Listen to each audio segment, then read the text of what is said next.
It was 1948 in Villablanca, Guatemala. As night fell, two young boys, Carlos and Miguel, played a game of soccer in the street. It was a quiet town full of humble, hard-working people, and they were about to come face to face with a monster. Typically, when something like this happened, you'd know exactly who to call: the SCP Foundation. Problem is, while these days we can generally depend on the hard-working agents and researchers of the Foundation to save us from any anomalous supernatural threats with their tactics, expertise, and equipment, it wasn't always this way. There was a time before the SCP Foundation became the titan of anomaly combating prowess it is today, and it's that time that we're focusing on today. It all comes back to a strange and violent creature wandering the darkened streets of Guatemala, or as Dr. Charles Ogden Gears proposed we call it, SCP-001, the prototype. SCP-001 is a topic that we've covered in a number of videos, but even then we can never quite capture the full scope of this wily designation.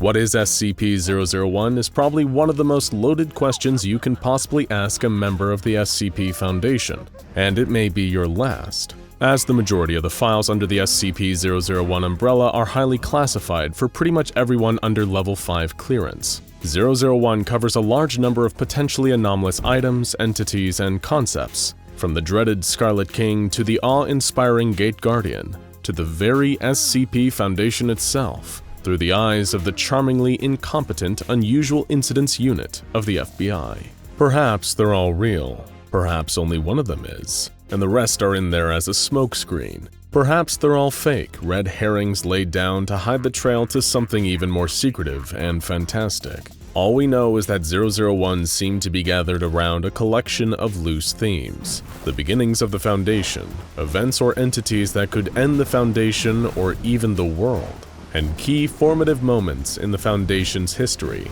Dr. Gear's proposal for SCP-001 lies firmly in the latter camp, and if you keep watching and listening closely, you'll see exactly why. Back to Carlos and Miguel, the pair of 11-year-olds playing football on the quiet back streets of Villablanca. They were kicking the ball back and forth when they heard a strange screeching noise in the distance. At first they thought it was some kind of injured bird, squawking desperately for help. Being good kids, they didn't waste a second running into the action, heading further into the outskirts of town. However, the creature they encountered on that rural road was certainly no bird. When they first saw it hunched over a few meters in front of them, they thought it must have been a horribly injured man. He was deadly thin, with gray-brown skin that looked either bruised or burned. It was twitching and weeping, its chest heaving in heavy labored pants. Its limbs were jerking wildly, as though the creature was being electrocuted. "Hey mister, are you okay?" Carlos called out in Spanish. In that moment, what they had wrongly thought was a man just froze up, finally registering their presence. Immediately, the two boys knew something was wrong, as the creature slowly rose to its full height, well over 6 feet, towering over the two of them, even at a distance. They noticed something was wrong with its limbs. They were too long, well out of proportion with its human-sized torso.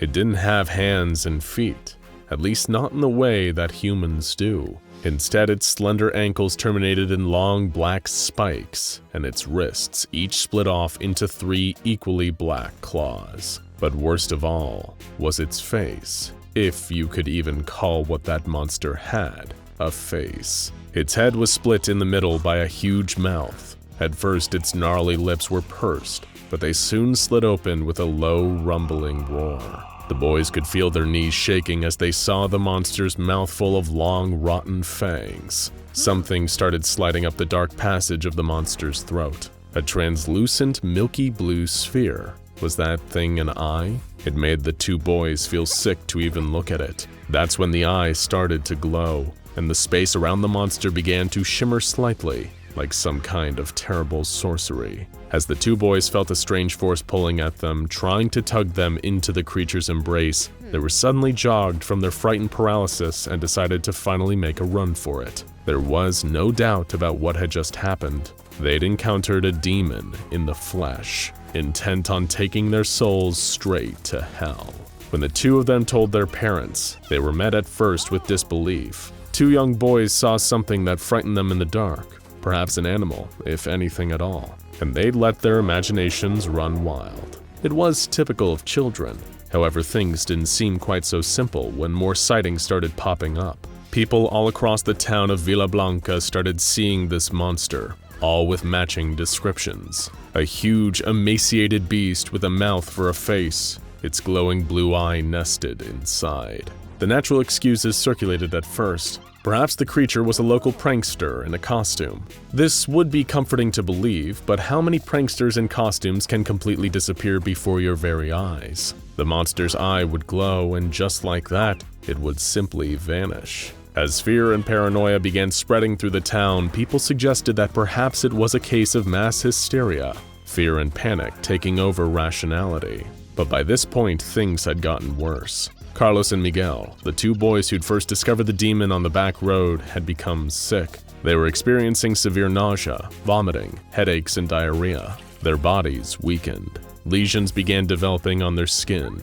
As their conditions deteriorated, and it seemed as though nobody was capable of treating them, a rumor spread that the monster was somehow inducing this sickness. The town doctor didn't have the expertise to diagnose it, but the boys were suffering from acute radiation sickness, and they wouldn't be the only ones. Many of the people who'd reported sightings and close encounters with the monster started coming down with severe radiation sickness. To the townspeople, it just seemed to be a demon spreading some invisible plague among them, but the horrors wouldn't stop there. It seemed that this demon also liked to take a more direct approach to harming the townsfolk, because not long after the sickness broke out, people started disappearing.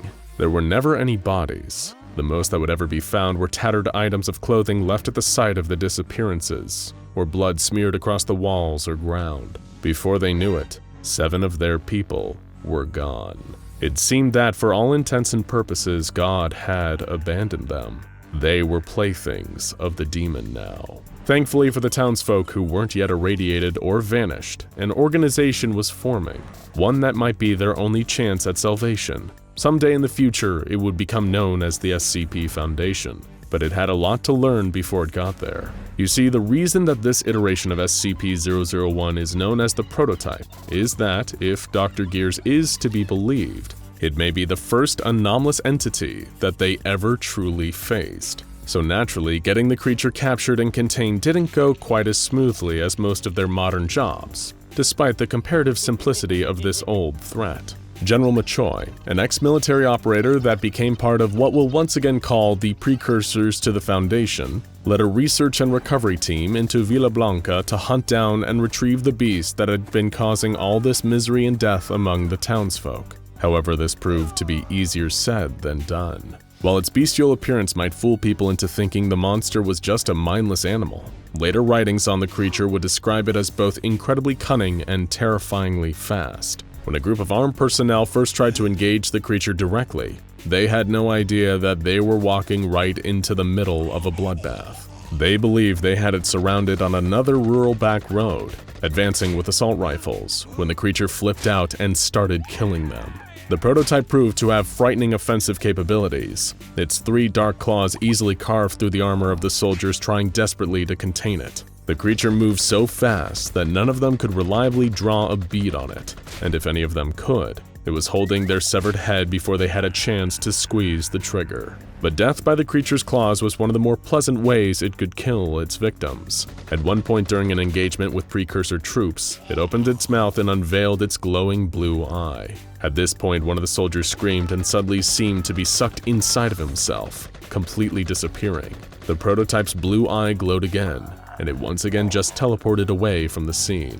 A number of soldiers who survived this altercation later needed to be treated for acute radiation sickness. Researchers eventually managed to figure out what was actually happening with the creature. It had the ability to manifest micro-singularities, tiny black holes that it used to both teleport from place to place and defend itself from attacks when necessary. These singularities wouldn't stick around for long, a few seconds at most, but they had the terrifying side effect of putting out massive amounts of radiation. This is why it was making so much of the town and the recovery team sick via mere proximity.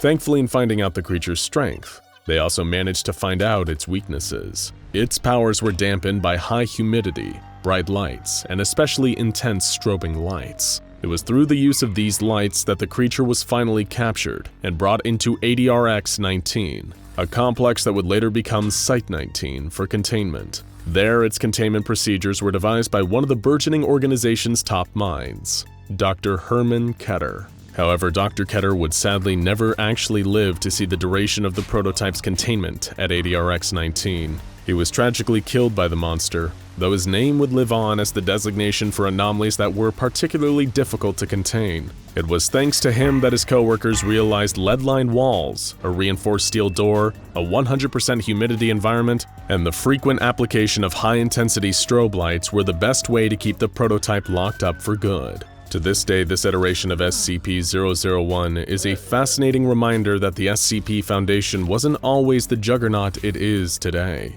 There was once a time where they had as little idea of what they were doing as the rest of us. There's no better representation of this than the file itself. It was an era before object classes and conventional designation numbers. The file is written in a sketchy, disorganized manner and arranged into item designation number, warning, description of item, detail of current containment, report, and addendum. As with any experience in life, it's always worth asking, what can we learn from the SCP Foundation's experience with its possible first anomaly, a monster that seems almost nostalgically quaint by today's standards? Perhaps the greatest message is that everything is a work in progress. It was only by determination and persistence that the Foundation could go from an organization challenged by a monster like the Prototype to going toe-to-toe with real heavy hitters like the Scarlet King. How very inspirational. The SCP Foundation is no stranger to pure evil. Whether it's a reptile that wants to end all life, a sadistic old man with his own torture dimension, or the personification of death itself lurking beyond a limestone cavern. But what if there was something even worse out there? The embodiment of chaos and cruelty, existing across multiple realities and dimensions. And what if it was coming for us? This is the Scarlet King, believed by many to be the ultimate evil behind much of the trouble the Foundation has faced, and some even speculate that fighting him was the reason the Foundation was created in the first place. But what exactly is the Scarlet King?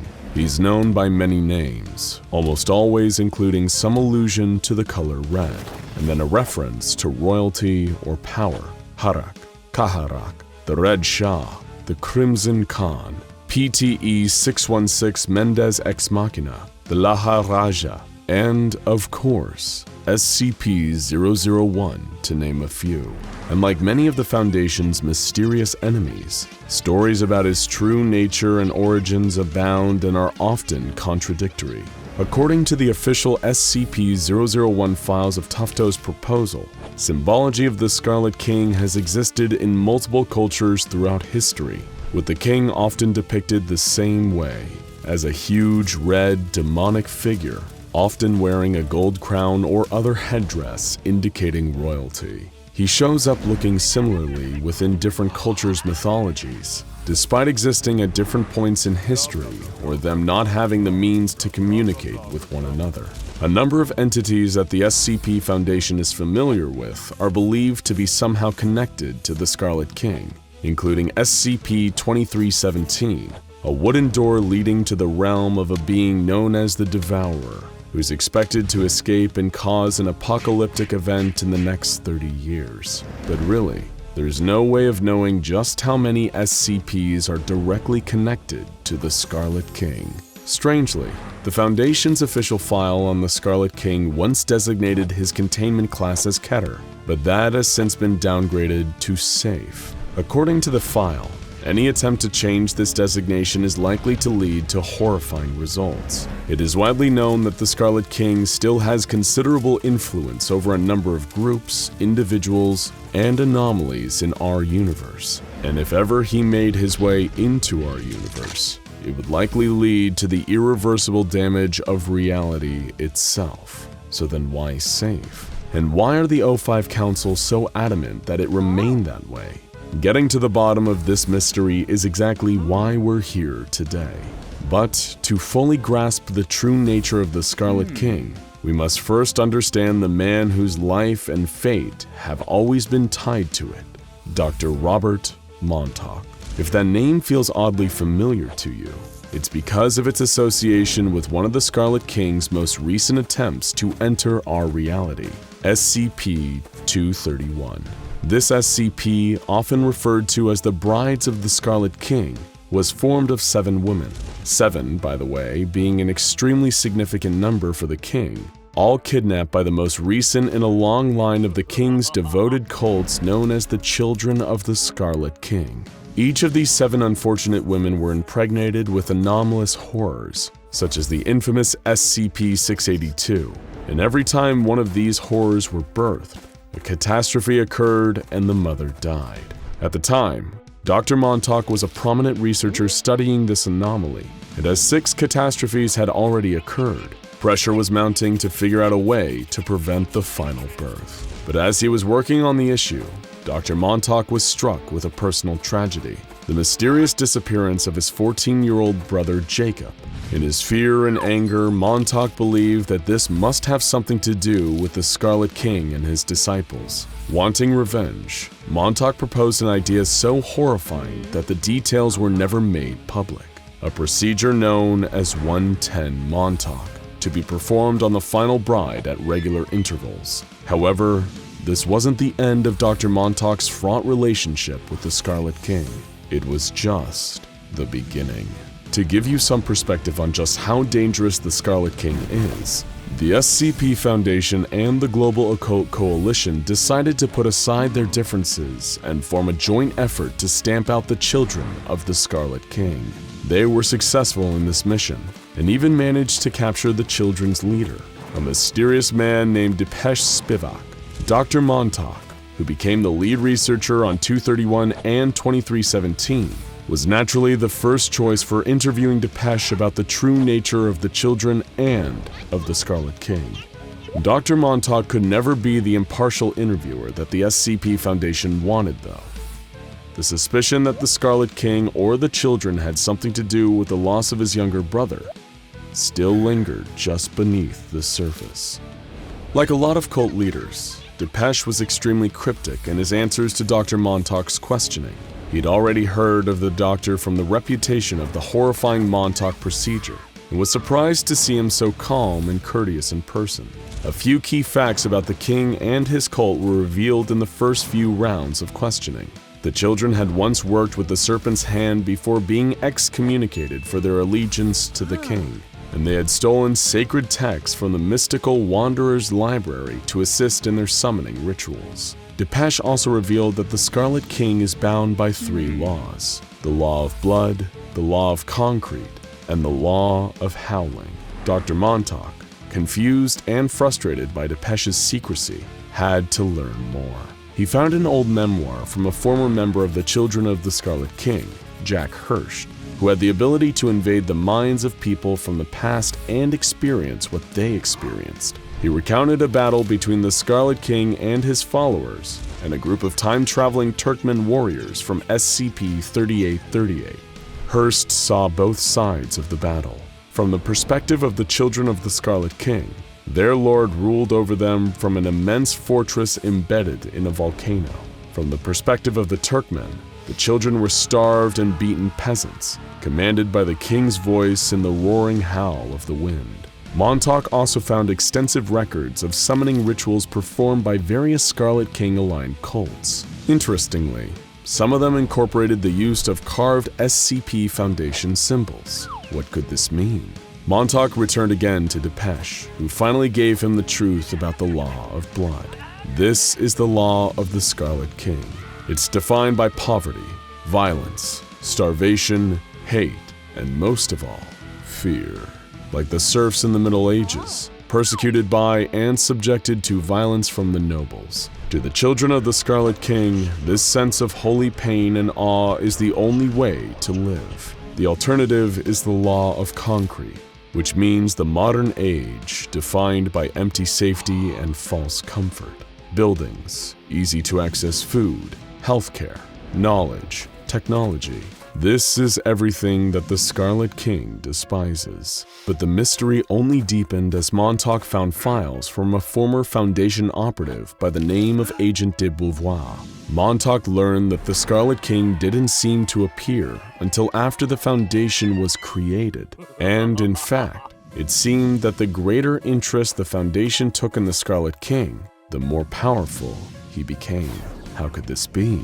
Things were also getting stranger on a personal level for Dr. Montauk. Depeche repeatedly pressed him about his brother's disappearance and the Montauk procedure during the interviews. Little by little, it was beginning to take its toll. The questions still plagued him. What was the law of howling? Who or what really is the Scarlet King? How did he come to be? Montauk's search was causing him to act more like the children of the Scarlet King, ranting about the horrors of the modern world, how all of us are living a lie, how the only honest way to live is suffering under the dominion of the Scarlet King. This philosophy is summed up in the words of one cultist named Are The Cartwright, who said, "We must learn what it is to die, to be enslaved, truly, brutally enslaved, with no compassion or compunction from our masters. We must learn what it is to be taken towards a single purpose, to know and truly understand our lack of agency. We must be beholden to the words of gods and darkness, the tempest-tossed refuse of a race of fools. We must kill modernity, postmodernity, with all its analysis and sneering observation. There is only one rule, the rule of chaos, for humanity, for life, for the Scarlet King." Basically, anytime humanity tries to exert control over the world, the Scarlet King gets stronger. Every time they try to understand or organize or categorize their world, the Scarlet King gets stronger. As colonial and imperial powers conquered and invaded lands like India, Africa, and South America, and subjugated their beliefs under Western ideas, the Scarlet King grew stronger. Montauk was beginning to truly understand the power of his enemy here, and even worse, he was starting to understand his part in it. Montauk, slowly being driven mad by the knowledge he was gaining, realized that the Scarlet King's greatest enemy, the SCP Foundation, was also its greatest asset. Every time they tried to understand the monster, to give him some kind of comprehensible form, they only made him more powerful. Just in time with Montauk's new revelation, a red crack appeared in the wall of Depeche Spivak's containment cell, a portal to the realm of the Scarlet King. Foundation staff found they were unable to enter the cell, and Depeche demanded a final interview with Montauk. With no other options, the Foundation relented. In their very last conversation, Depeche congratulated Montauk for finally understanding what he was dealing with. The Scarlet King, Depeche told him, is an idea, a concept. He is a being given power through the conflict between the old and the new. This is the law of the howling. The Scarlet King's endless rage at the direction the world and humanity has taken. The king, according to Depeche, hated the Foundation's belief that science and rationality was the true path to progress. The king saw this as little more than petty arrogance. The reason Montauk's procedure on the final bride of the Scarlet King was so effective was because it wasn't born out of science. It was born out of hate, pain, the desire for revenge, and in the Scarlet King's realm, that would be all there is. Unless our world, and especially the Foundation, changed its course, the Scarlet King's rise to absolute power would be inevitable. Montauk, his mind practically gone, asked one last question. Did the children or the Scarlet King take his brother, Jacob? When Depeche told him the answer, no. And in response, Montauk shot him dead, finally bringing an end to the children of the Scarlet King. In light of his new revelations, Montauk begged the O5 Council to change their ways in order to avoid letting the Scarlet King break into our reality. They refused, saying Montauk's ideas were too radical. But they knew they couldn't just ignore the threat posed by the Scarlet King. They would have to take some steps. And so the O5 Council of the SCP Foundation the most powerful and secretive group in the entire world, in order to prevent the most dangerous threat that humanity has ever known from breaking into our reality and enslaving all the people of the world, finally did something. They changed the classification of the Scarlet King from Keter to safe, and made its description on the official Foundation files deliberately vague. The O5 Council thinks this will be enough to stop the Scarlet King's power from continuing to grow, but Montauk knew it wasn't enough. He had seen the truth, and he couldn't unsee it. While the Foundation was going on as normal, Montauk grew to despise them. He knew the Scarlet King was coming. He knew that he couldn't be stopped, and that our whole reality was little more than sitting ducks. Dr. Robert Montauk is no longer a researcher for the SCP Foundation. No, Dr. Robert Montauk chose a different path. He's now a child of the Scarlet King, a devotee of madness, hate, and chaos. You can't beat the Scarlet King after all, and as the old adage goes, if you can't beat him, join him. Researcher Martin pushed the deck against the door, hoping it would hold long enough for him to find an alternate escape route. He wasn't thinking about the long term. He couldn't afford to. With the Foundation's global reach, he'd never truly escape them, never be able to make it away, condemned to spend the rest of his life on the run from the organization he'd devoted his life to. It was too overwhelming to even attempt to reckon with that, especially with the pounding of a fist against the door. He scrabbled around, opening windows to try and see if there was a safe way down. Technically, none of this was his fault, at least in his mind. The administrative login information he'd used to access the file shouldn't have been left so easy to find. That was just poor cybersecurity on the Foundation's part. Researcher Martin had been tasked with compiling information on SCP-001, one of the most infamous anomalies ever encountered in the Foundation's long and storied history, or multiple of them at least. What Martin had come to learn was there were numerous entities within the Foundation's files that all acted as proposals for SCP-001. Some were creatures, the typical kind of anomalous entities the Foundation dealt with on a regular basis, but some of the proposals focused on more abstract anomalies, and somehow, those were more existentially terrifying than any evil godlike being bent on destroying reality. Theories about the very source of anomalies themselves, that their very existence might have been predetermined by some otherworldly force. Then there were the other proposals that named parts of the Foundation as the true SCP-001.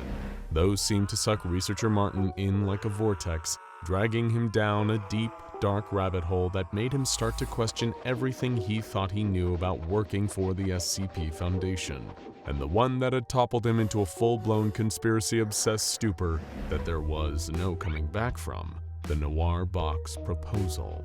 The weighted head of a battering ram splintered the wooden surface of the door, spraying fragments over the room. The table propped up to keep it shut toppled under the force of the entry as a squad of shadowy figures in full black combat gear rushed inside.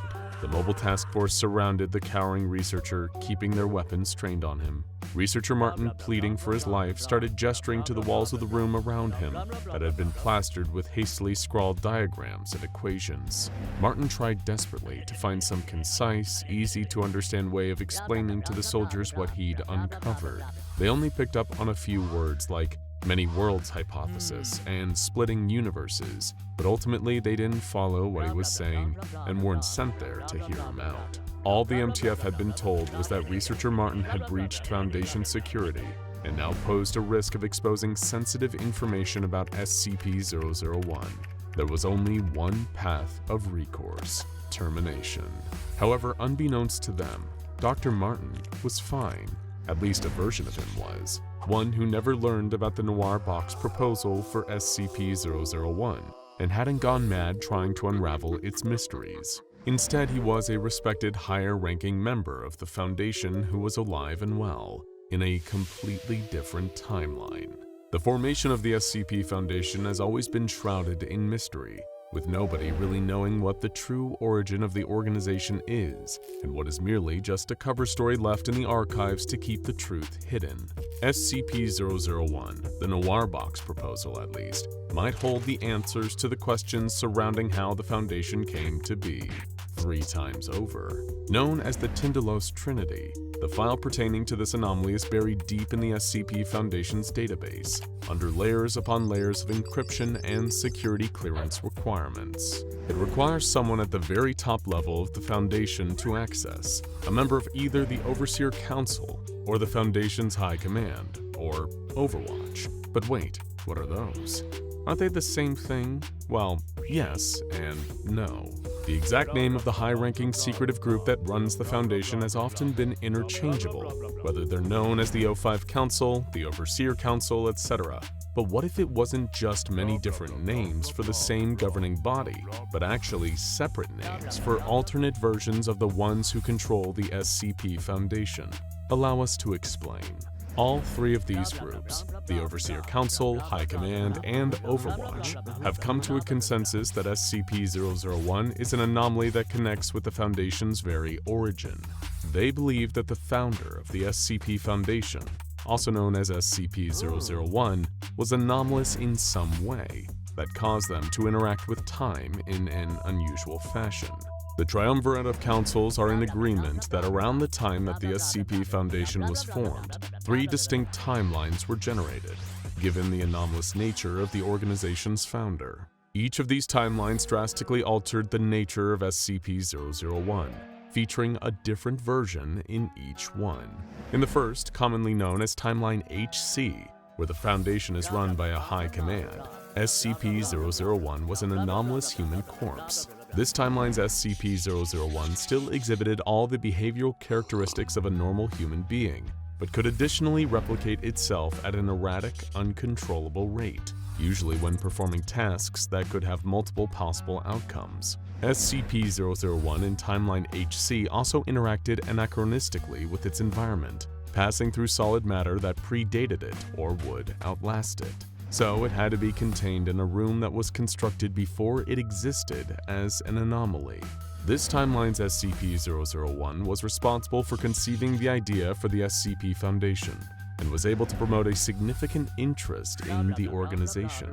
However, they were assassinated before the Foundation was officially codified, with the culprits being a version of Mobile Task Force ALP-0, who are believed to have originated from either of the other 2 timelines. While this seems to have been done to deter the Foundation forming in this timeline, it seems to have had the opposite effect. Despite the assassination of SCP-001 occurring before the official formation of the SCP Foundation in Timeline HC, this version of the Foundation was successfully codified by the 13 members of what they referred to as High Command. Given the anomalous circumstances around the death of SCP-001, it provided a catalyst for the organization to immediately establish itself as this timeline's protection against the threat posed by anomalous entities. The body of SCP-001 was placed in the building that had been its childhood home, securing it somewhere that predated them to negate their anomalous properties. This made them the first anomaly contained by Timeline HC's version of the SCP Foundation, posthumously garnering them the official designation of SCP-001. So that's the first of our 3 timelines at play. The events that unfold in the second are considerably different. In this timeline, Timeline OC, the Foundation was initially created by a different SCP-001. This entity, referred to primarily as the Founder, appropriately enough, was a human being known to possess anomalous temporal abilities. The Founder was known to also be immortal, showing no visible signs of aging, and with a resistance to external damage that prevented him from being directly killed. Any injuries he sustained could be healed, but only at the same rate typical of an average human being. The temporal side of his anomalous properties pertained to predicting the future. The Founder was able to, with an inarguable level of precision and accuracy, forecast events before they occurred. His foresight, it appeared to the Foundation, was not inciting these events to happen as he predicted them. However, everything he ever predicted would occur became an inevitability, impossible to delay, avert, or alter through any means. During the events of Timeline OC, and as his preferred nickname implies, The founder was the sole figure responsible for establishing this version of the SCP Foundation.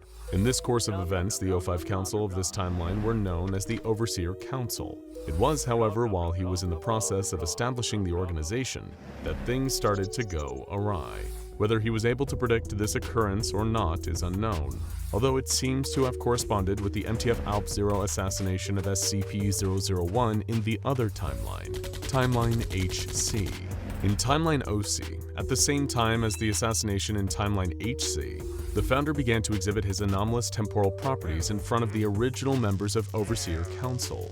However, it should also be noted that there was no recorded presence of MTF-ALP-0 in Timeline OC. Believing the founder to be a potential danger to the Foundation they had all helped to create, the founding Overseer Council classified him as an anomalous threat. They immediately devised a set of containment measures for the founder, now designating him as SCP-001, the first anomaly contained by this timeline's version of the Foundation. He was placed within a standard humanoid containment cell and given regular meals, while personnel were forbidden to communicate with him.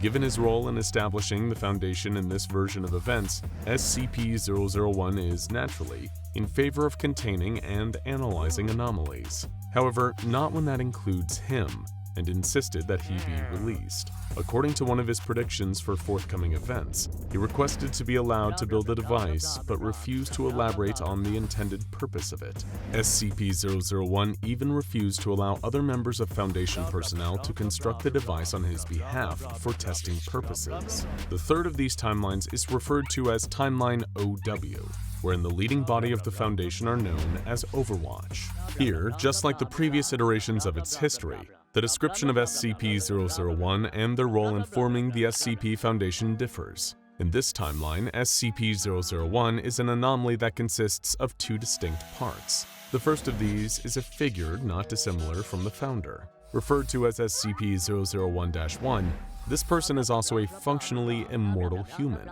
who doesn't age and can't heal rapidly from damage. SCP-001-1 also advocates for securing and analyzing anomalies. However, this includes himself, as he doesn't object to his own containment, or that of the second component of this SCP-001.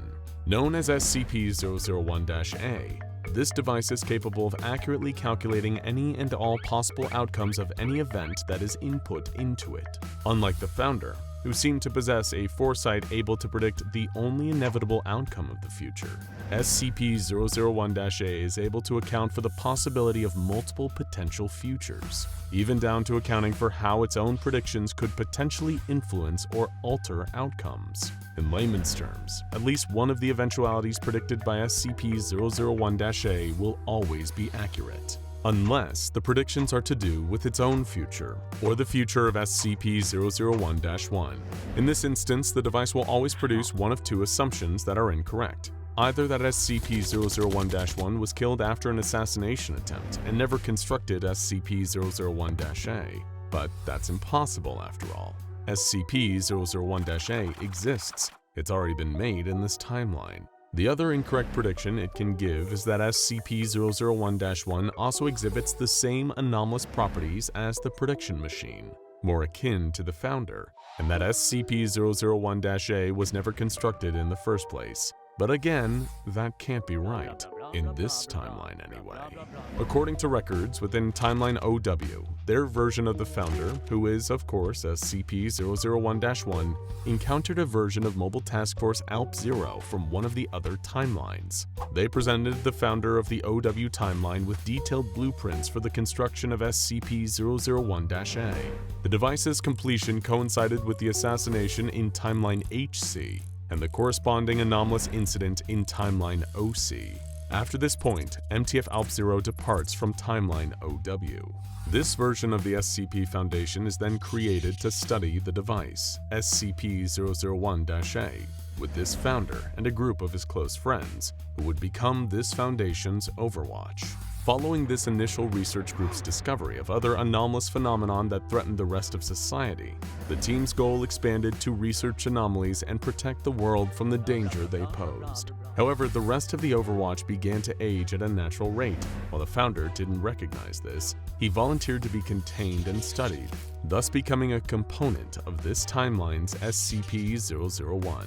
Stepping back and looking at all of these timelines, there seems to be a number of marked similarities, particularly relating to how the Foundation was established and how a figure, usually the one who founded the organization, possessed anomalous means of interacting with time and temporality. Under normal circumstances, interaction between alternate timelines should be impossible. But the preservation of information about all three on the SCP Foundation's database has somehow enabled all three timelines to communicate with each other. Through exchanging intelligence via their own versions of the database, all three iterations of the Foundation across the three timelines have learned that almost all of the anomalies they have encountered since being established are exclusive to their own timeline. There are a total of 17 anomalies that have been confirmed to exist across the three timelines. But there is a concerning factor in all this: the presence of an anachronistic military group referring to itself as MTF-ALP-0. This Mobile Task Force's direct involvement in the events of both Timeline HC, where they assassinated SCP-001, and Timeline OW, where they provided schematics for SCP-001-A, raises an awful lot of questions. This MTF had to be acting on orders of the Foundation, but which version in which timeline? The consensus among the leading committees of all three, the High Command, Overseer Council, and Overwatch, is that at some unknown date in the future, each of them will inevitably send their own version of MTF-ALP-0 back in time to alter the Foundation's past. And in a sense, they've already done it, and seen how this altered the circumstances in order to inadvertently create the Foundation. But this poses the risk of one of these timelines overriding another, thus meaning all information garnered by alternate iterations of the Foundation could be lost. So, putting their heads together, these Foundation leading committees come to the conclusion that they need to attempt to merge all three timelines. And it seems the way to do so is using the device that Timeline OC's founder wanted to build, and that Timeline OW's founder was able to construct. This device is how this proposal for SCP-001 was given its nickname, the Noir Box. The intention of the Noir Box is to shunt all three timelines into a stable joint path, like turning loose strands into a single length of twine. As such, the leading committees of all three different timelines have agreed to share their intel on how each of them can safely create their own Noir Boxes, and all three will be used to merge the timelines. Every member of High Command, the Overseer Council, and Overwatch sign off on it, but whether or not the plan works is another matter. The fabric of time is delicate, and one wrong move could tear everything apart. The SCP Foundation has faced a number of wide, potentially apocalyptic threats in its mission to uphold normalcy and save humanity. We know the SCP Foundation could be ruthless in this mission. The events of SCP-5000 before Agent Pietro restarted the universe show what happens when the Foundation is pushed to its final decisions regarding normalcy being upheld. In SCP-5000, it seemed that the SCP Foundation decided to cease research further into the anomaly they needed to neutralize. But what would have happened if they didn't? In any case, we know the SCP Foundation is dedicated to normalcy and the containment of the anomalous. But what happens when the SCP Foundation is faced with a dire decision: uphold normalcy or destroy their universe? The multiverse is a concept in science fiction that has gained mass amounts of popularity over recent years, especially recently thanks to a certain wall crawlers movie. Multiverses are parallel universes that are similar or extremely different from the main ones. Scientists have pondered over the existence of a multiverse for hundreds of years, with the most popular being the many worlds interpretation, a theory of quantum mechanics that states there are many worlds that exist in parallel at the same space and time as our own.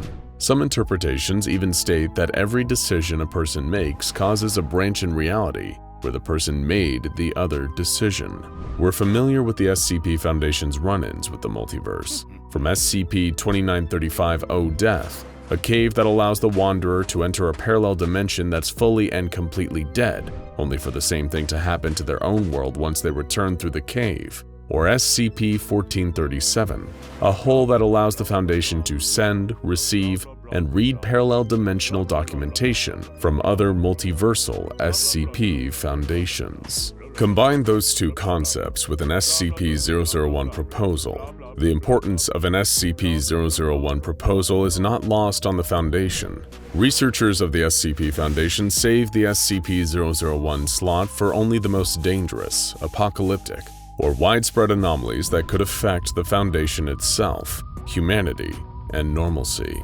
PALLIT.AIC's SCP-001 proposal and the research within its file found the answer to the question we posed above. When the SCP Foundation is faced with a dire decision, do they uphold normalcy or destroy their universe and all the people who live in it? The file begins somewhat different from what we're used to with SCP Foundation files. Instead of an item number or containment procedures, we begin with a yellow notice from the Records and Information Security Administration, or RAISA for short. The notice states that the following file was received in 2026 from Dimension R42. Is Dimension R42 potentially the cause of SCP-001? Could they be attacking this version of the SCP Foundation? The notice continues with a description of the file that follows it. It states the file below describes an anomaly threatening all members of humankind in all of the multiverse. This file had been emitted to this version of the SCP Foundation for 8 minutes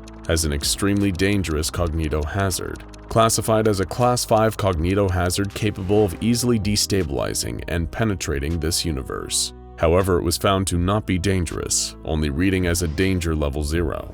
While this Foundation was unable to quickly counteract this cognitohazard, it appeared to not pose a threat to the affected universe's humankind. Part of this notice is crossed out, indicating that it is no longer true. There is a high threat of repeated cognitohazardous or other forms of attack from Dimension R42. Instead, this part has been replaced with the following fact. Dimension R42 no longer exists. Did this version's SCP Foundation fall to SCP-001? Their entire universe no longer exists, so perhaps this file that this dimension's SCP Foundation received could be a potential warning. Under this RAISA notice, the reader is not greeted with the standard Foundation documentation yet again. Instead, it seems that the original senders of this file left a note for the readers of this file. It says, "Greetings. You are reading this dossier in a paradimension of the relict dimension R42. Due to the colossal size of your world's address, for your convenience, your dimension will be hereafter referred to as PD, paradimensions." It seems as though we're reading this SCP-001 file through the eyes of the SCP Foundation in this so-called paradimension. So, if the original SCP Foundation and their universe, R42, is now destroyed, what does this mean for us? The note continues, "The following message has been constructed by the SCP Foundation of the Relic Dimension R42 and is addressed to the SCP Foundation of Paradimension PD. Enclosed you will find information about SCP-001, which is a threat to the multiverse." Here we go. SCP-001 is definitely the cause of R42's destruction. But how can we be so sure of this? Maybe SCP-001 caused the Foundation to destroy their universe. The note also includes the following statement. As you may have noticed, this message was preceded by a burst signal containing a non-dangerous cognitohazard. The burst signal was constructed in such a way that minimal change to the signal would have caused indiscriminate and overwhelming casualties among the denizens of PD. As you can see, R42 is capable of eliminating the absolute majority of PD denizens, but has not exercised this capability. In the context above, we ask you to consider this action not as an act of aggression, but as a demonstration of the fact that R42 has no pretension for conquest or other forms of aggression towards PD. Take the following information in earnest. Well, at least this version of the SCP Foundation is being somewhat friendly with the paradimension. If R42's SCP Foundation needs to quell this multiversal threat though, why are they leaving it up to an SCP Foundation that may not be so inclined? The SCP-001 file begins with the object class, This anomaly is of the joint class of Paradox Apollyon. We know from SCP-001 When Day Breaks, or SCP-3999, that Apollyon-class anomalies are extremely dangerous, posing an immediate and almost unstoppable threat to normalcy, the SCP Foundation, all of humanity, or even the universe itself. The paradox part is interesting. What exactly is paradoxical about an Apollyon-class anomaly? A footnote explains this for us. This anomaly's distinguishing feature is that, in order to eliminate the anomaly that will inevitably eliminate mankind, it is imperative to eliminate mankind, or release another K-class event. Oh boy. It seems that the SCP Foundation of R42 was not eliminated by SCP-001. They eliminated themselves to contain SCP-001. Is this paradimension faced with this decision now? The containment procedures of the SCP file continue on this note. The only way to contain SCP-001 and prevent a ZK-class cross-reality failure event is the annihilation of humankind. K-class scenarios are not a concept used lightly by the SCP Foundation. We're familiar with the Omega K-class scenario when we are completely rid of death, or XK-class end-of-the-world scenarios, so we know the danger these anomalies hold to humankind, normalcy, and the world. The SCP Foundation will do anything to prevent these scenarios from occurring, apparently even including the elimination of all humankind or entire universes. The description goes more in depth on the SCP-001 anomaly. SCP-001 consists of all living members of the Homo sapiens species living within Dimension R42 and the Paradimension, or PD for short. It seems as though this anomaly was created out of a mistake from Dimension R42 and PD. As the description states, the anomaly first came into existence and developed in the relic Dimension R42 and later activated in PD by accident. How could this have happened? Are these dimensions linked much more closely than we first thought? Let's continue with the description to find more information. Scarily, this portion of the description contains a note that states that unchecked growth of SCP-001 will cause the annihilation of the entire multiverse. The SCP Foundations of Dimension R42 and PD are not met with this decision, as now the entire multiverse is at risk. The R42 SCP Foundation has done immense research on the topic of the multiverse of their universe. After the Big Bang, a finite number of universes were created, only 57 to be exact. However, only one dimension was able to form humanity, Dimension R42, and it's unknown why this happened. But all we know is that with the destruction of R42 and the potential annihilation of PD, humanity will cease to exist in the multiverse. The danger of SCP-001 is that it has the anomalous capability for wide-scale replication of paradimensions. We are reading this article from one of these paradimensions, so this SCP Foundation is technically an anomaly that must contain itself. A paradimension is defined as a parallel reality that has an extremely small deviation from its parent dimension. In this case, PD is a paradimension of R42. It seems that these paradimensions form as a result of human decision-making. So if you've ever been between a type of shirt to buy or were confused on an exam and guessed a question, a paradimension could have formed from this decision, where the paradimension has you take the other choice. Because of this, dimensions housing living instances of SCP-001 uncontrollably grow a colossal number of minimally differing paradimensions every second. No sign of paradimensions have been found in the other 56 parent dimensions. The picture on this file shows how PD has branched from R42, but at this point, it seems that millions, if not billions or trillions of paradimensions now exist. The real problem of paradimensions is that the multiverse has a limit on the number of paradimensions that can exist, and once that is crossed, the ZK-class cross-reality failure event will begin, and the multiverse will be destroyed.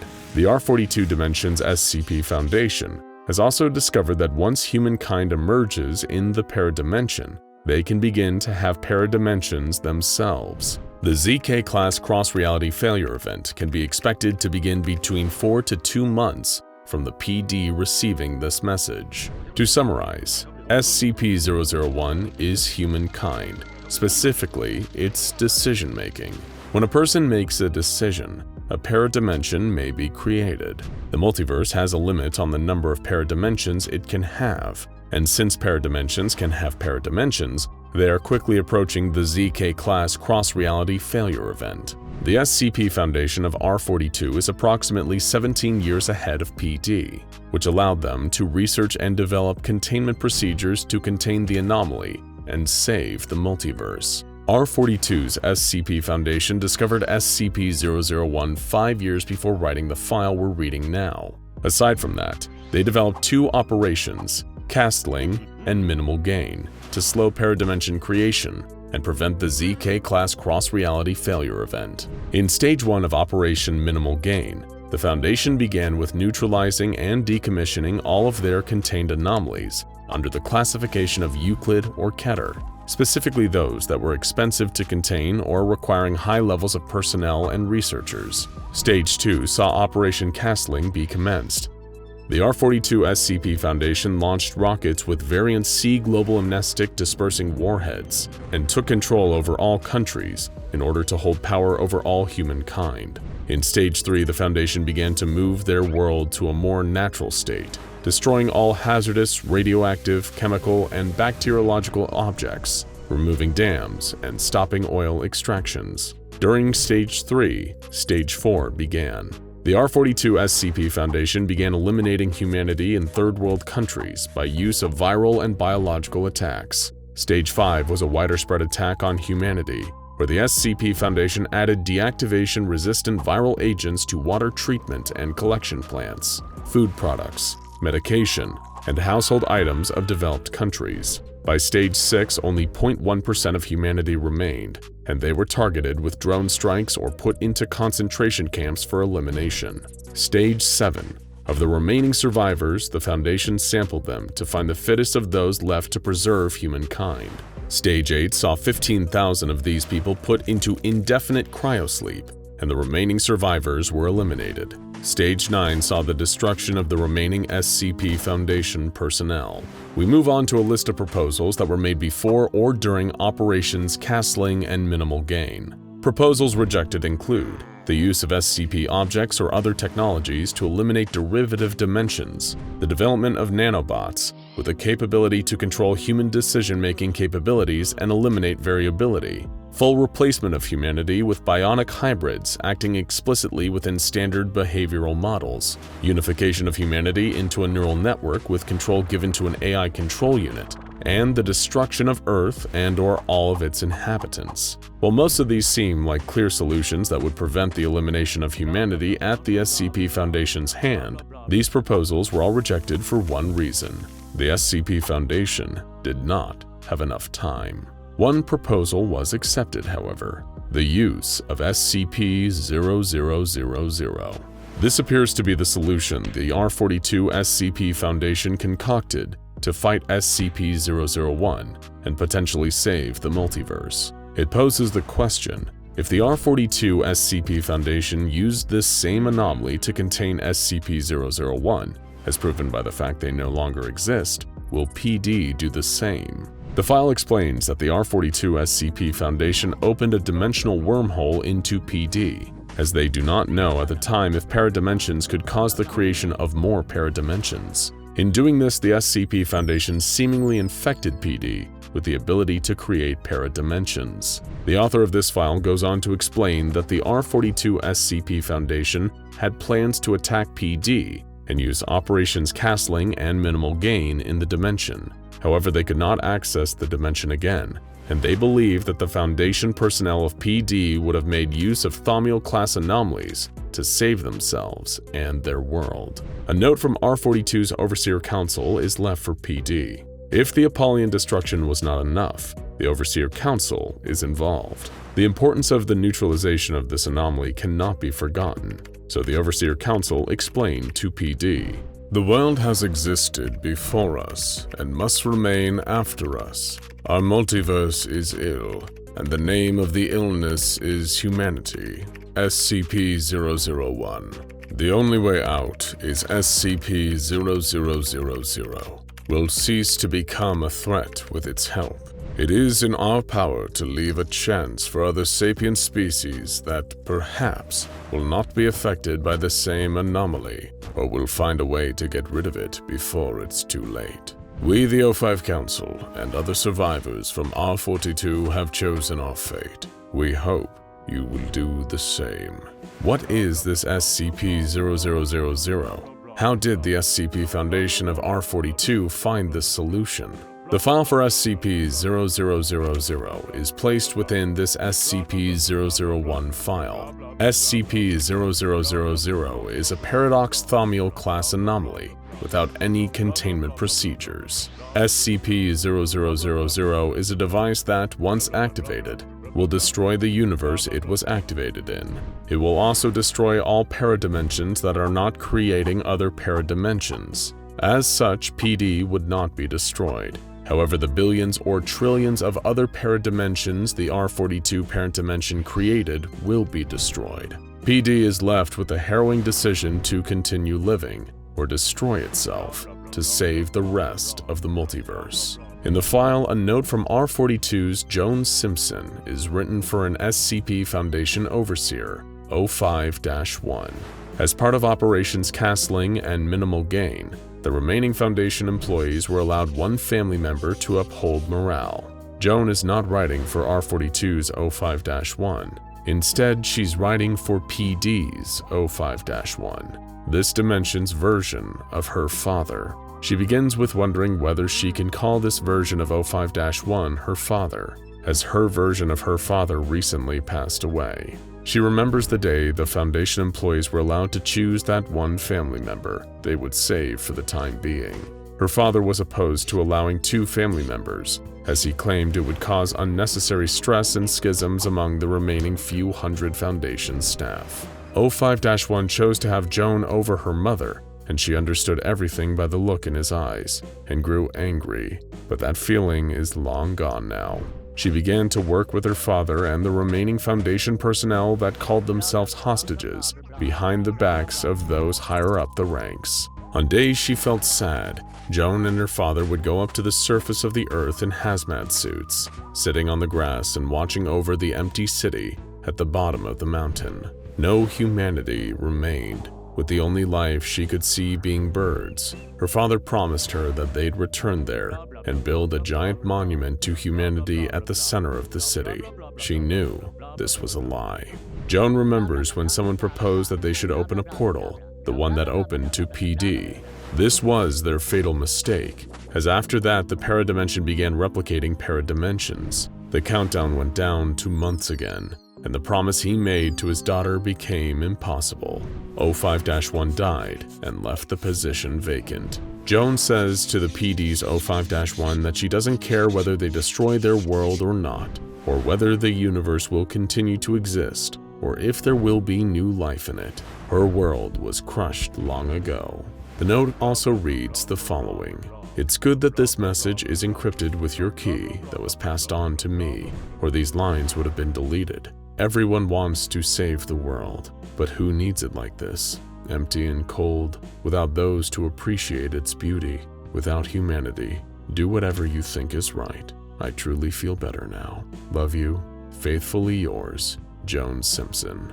We're not too sure if PD went through with destroying their universe to save the multiverse, but it seems that whatever decision was made would cause the destruction of that universe, whether that be through the use of SCP-0000 or the ZK-class cross-reality failure event. Humanity will cease. But maybe if they make the decision to use SCP-0000, sapient life can begin to exist again, and hopefully, no paradimensions will be made from their decisions. Decisions are an extremely innate part of humanity. You decided to get out of bed this morning.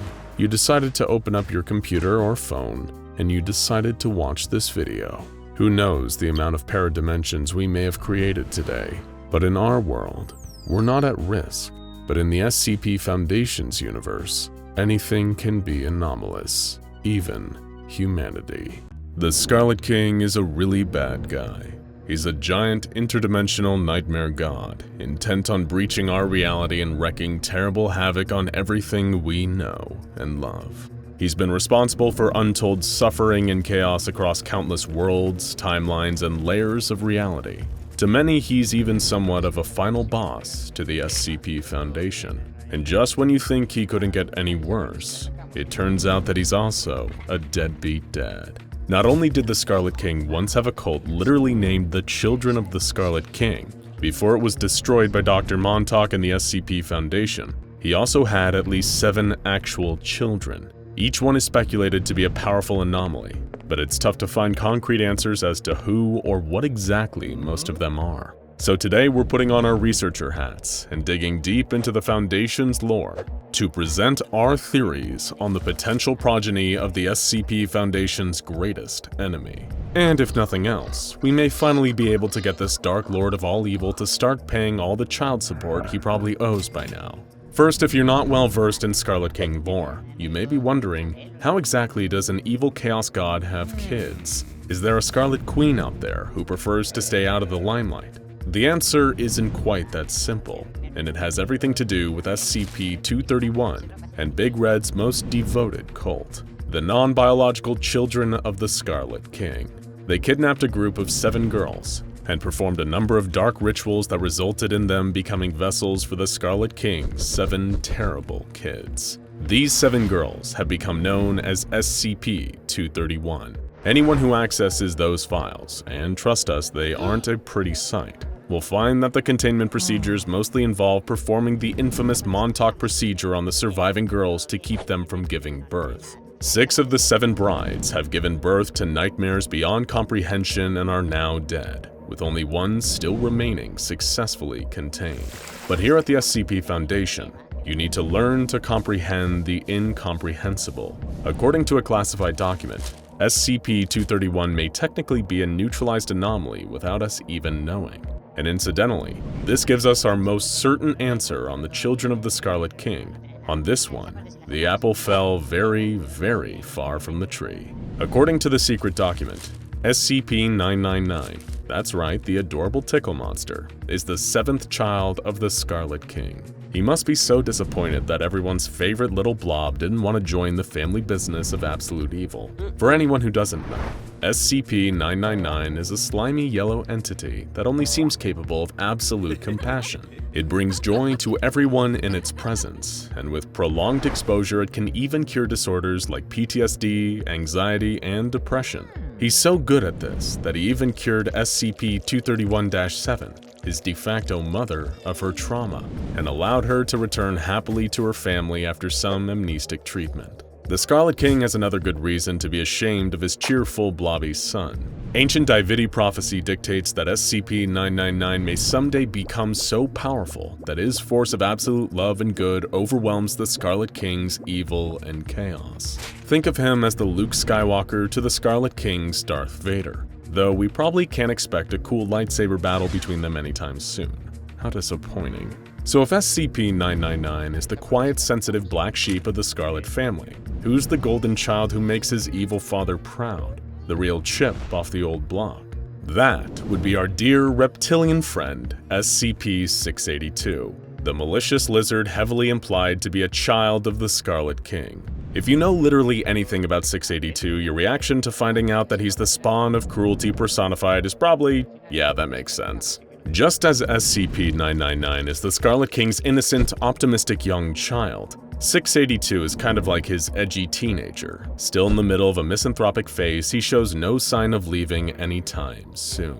The fact that 682 appears to find anything about the world around him utterly disgusting seems to be a trait he inherited from his dear old dad. And the fact he seems pretty much impossible to kill also lends credence to the popular theory he's got nightmare god blood running through his veins. 682 has also started displaying a particular hatred for 999 ever since an incident where 999 tickled him into submission, so family dinners are probably extra awkward for these two. 999 and 682 are the most certain children, but that still leaves us with 5 more children to identify. It's worth remembering that the waters are murkier from here on in, but we've searched far and wide through the Foundation archives to find possible answers. If your interpretation differs, remember that it's just a theory, an SCP-explained theory. Thankfully, we do have some assistance here. The tale Dust and Blood hinted at what each of the 7 children of the Scarlet King represents, and that may help us narrow down our choices here. To put things into perspective, it's believed that 682 was the 4th child to be born, representing wrath, and 999 was the 7th, representing hope. According to this tale, the first of the 7 children represents dominion, and as a result, is skilled in the ways of war and has the power to lead the king's forces to victory.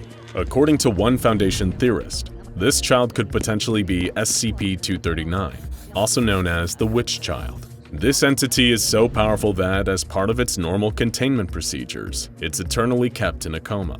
Why? Because this seemingly normal child has dominion over reality and can change it to her whims. Her thoughts are so powerful that just her brainwaves can damage physical matter, and she can make things disappear or manifest in an instant. She's also impossible to kill, with skin that's almost totally impenetrable. Much like SCP-682, she's also frighteningly strong in both the offense and defense department.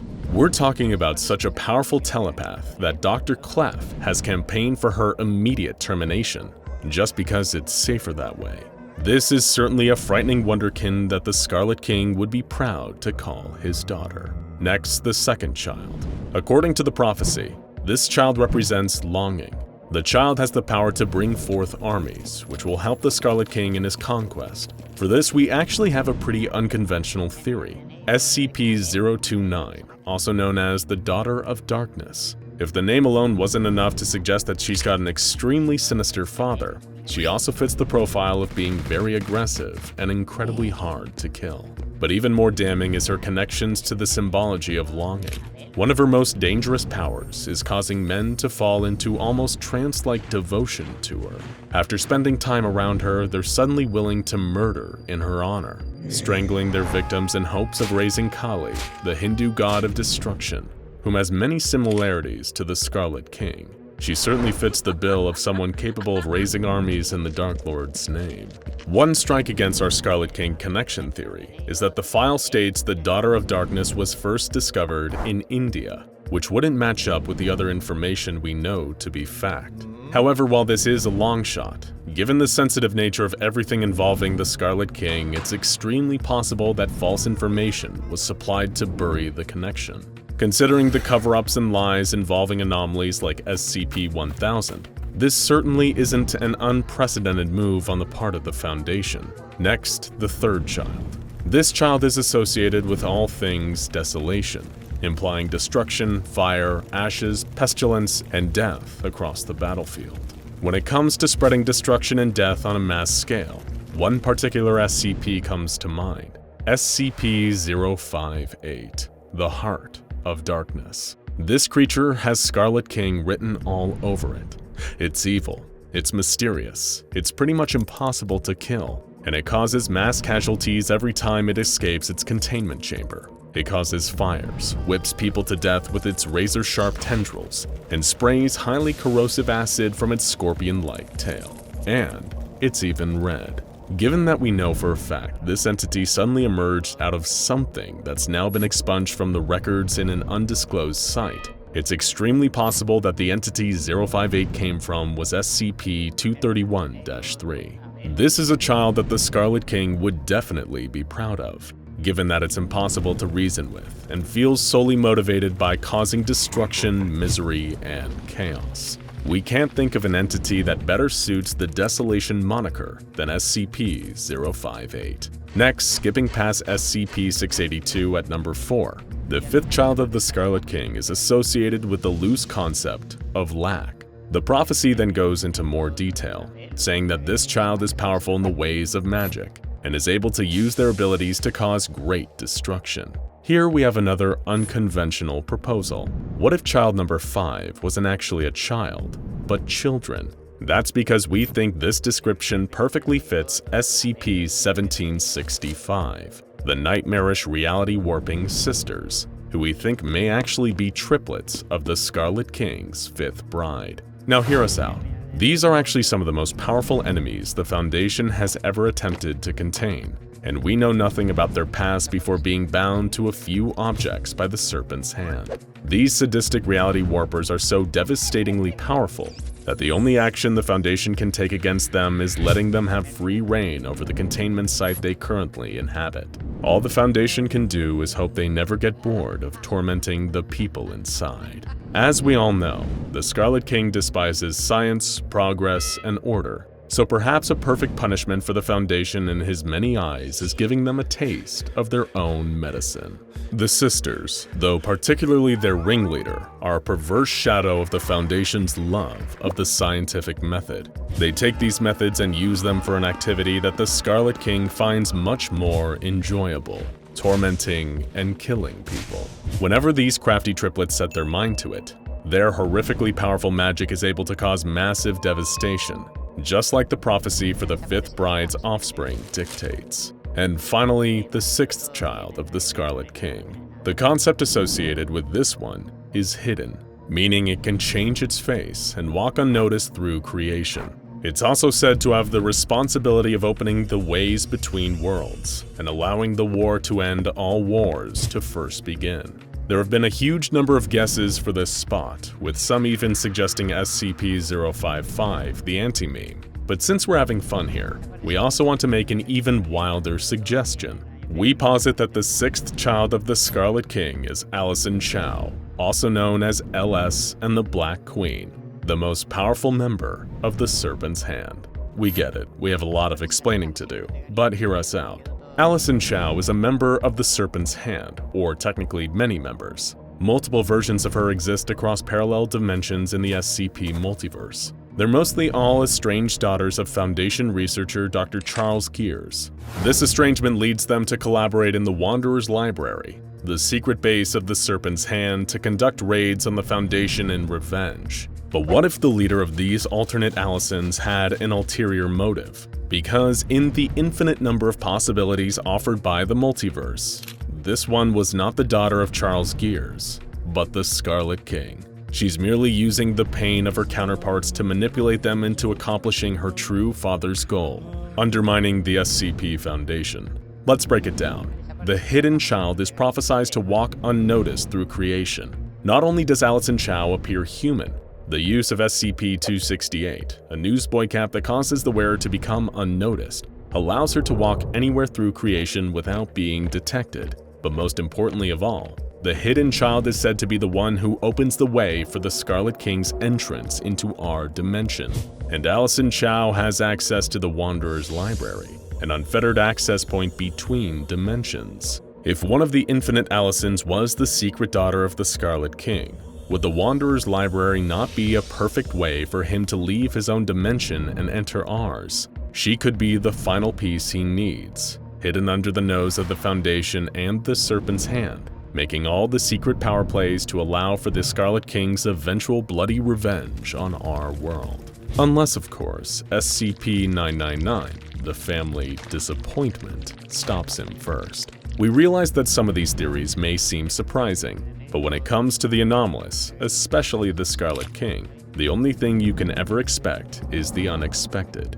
Do you agree with our theories? If not, who do you think are the children of the Scarlet King? Let us know down in the comments. One thing is for certain. We hope we never meet any of the terrible tyrant's nasty children. Except the Tickle monster, of course. He can hang with us anytime. Any changes today? The younger security officer Zach asked as he stepped into the watchtower. As if, replied his superior, a jaded, cynical old man who insisted on being referred to as Mr. Jefferson. The darn thing hasn't moved, spoken, or done so much as stretch one of those wings of his.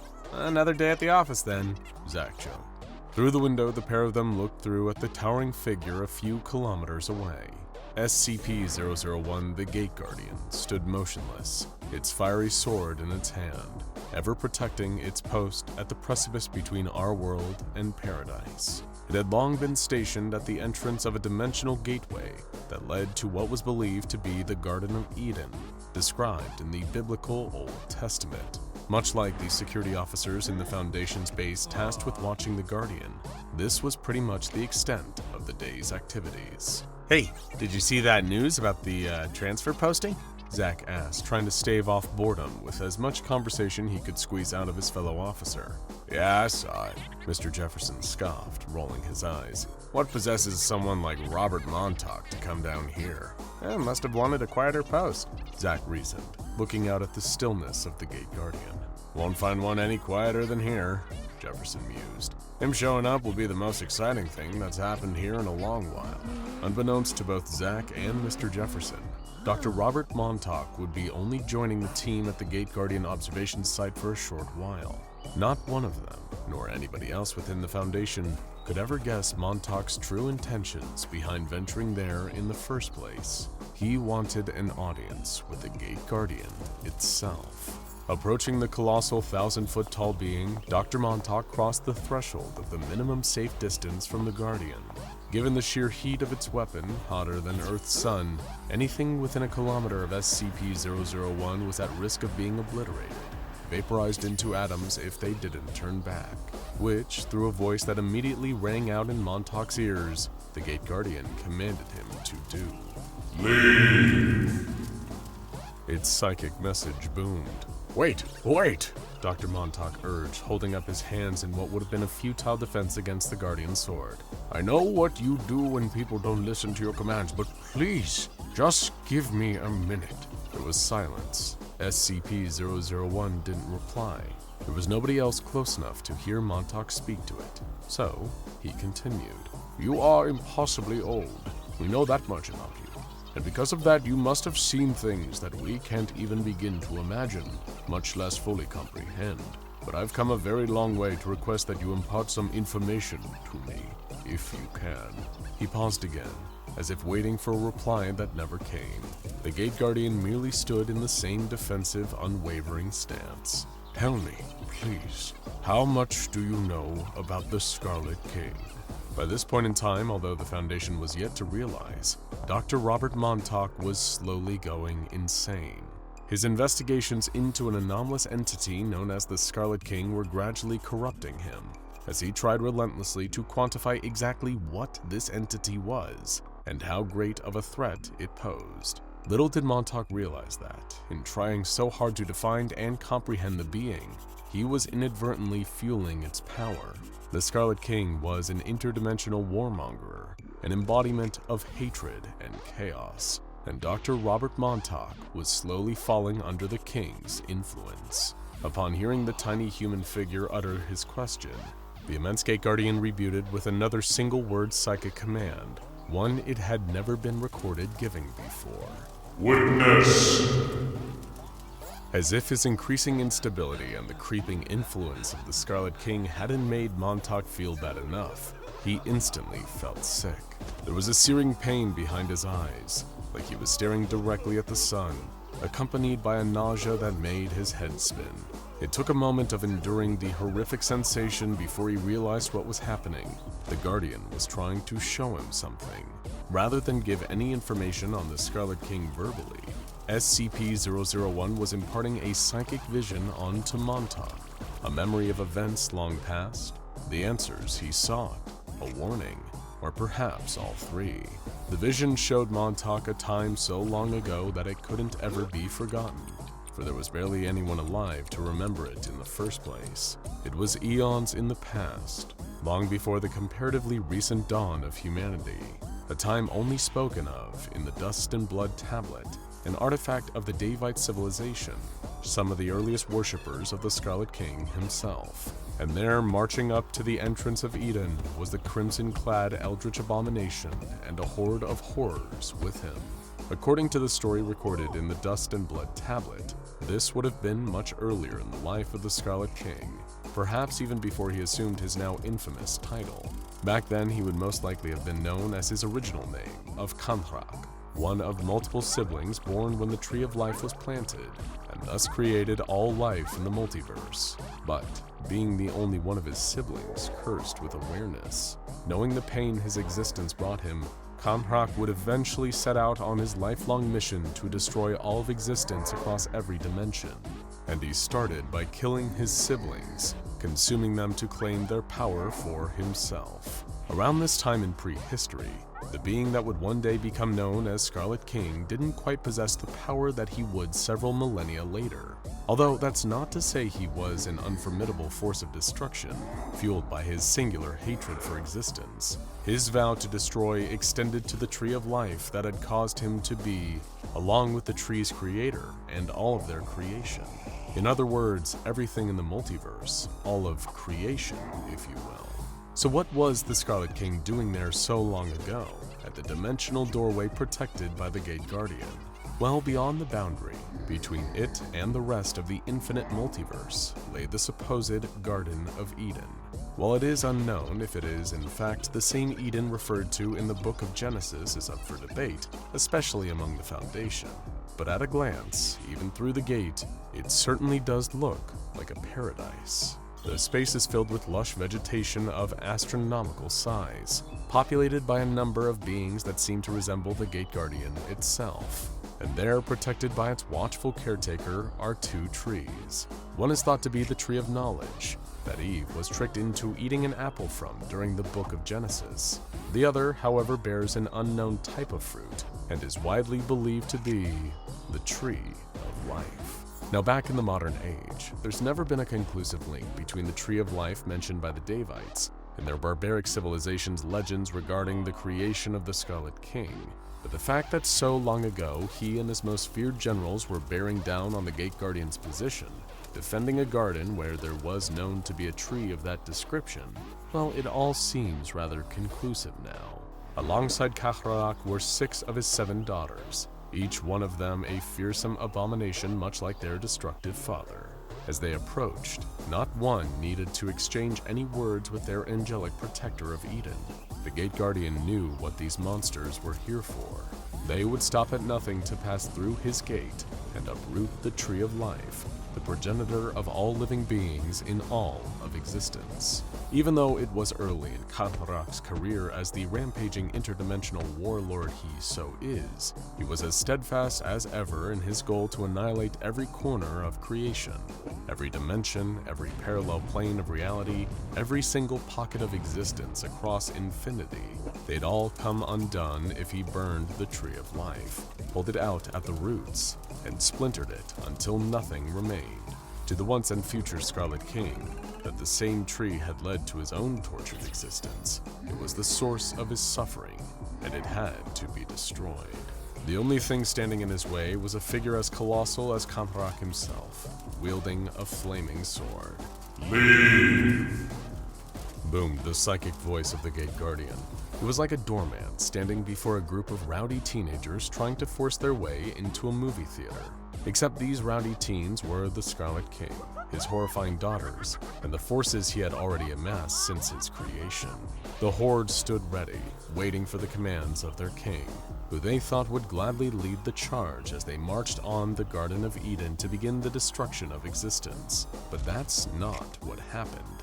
Usually the Scarlet King would never shy away from a fight, preferring to lead the charge when it came to a slaughter.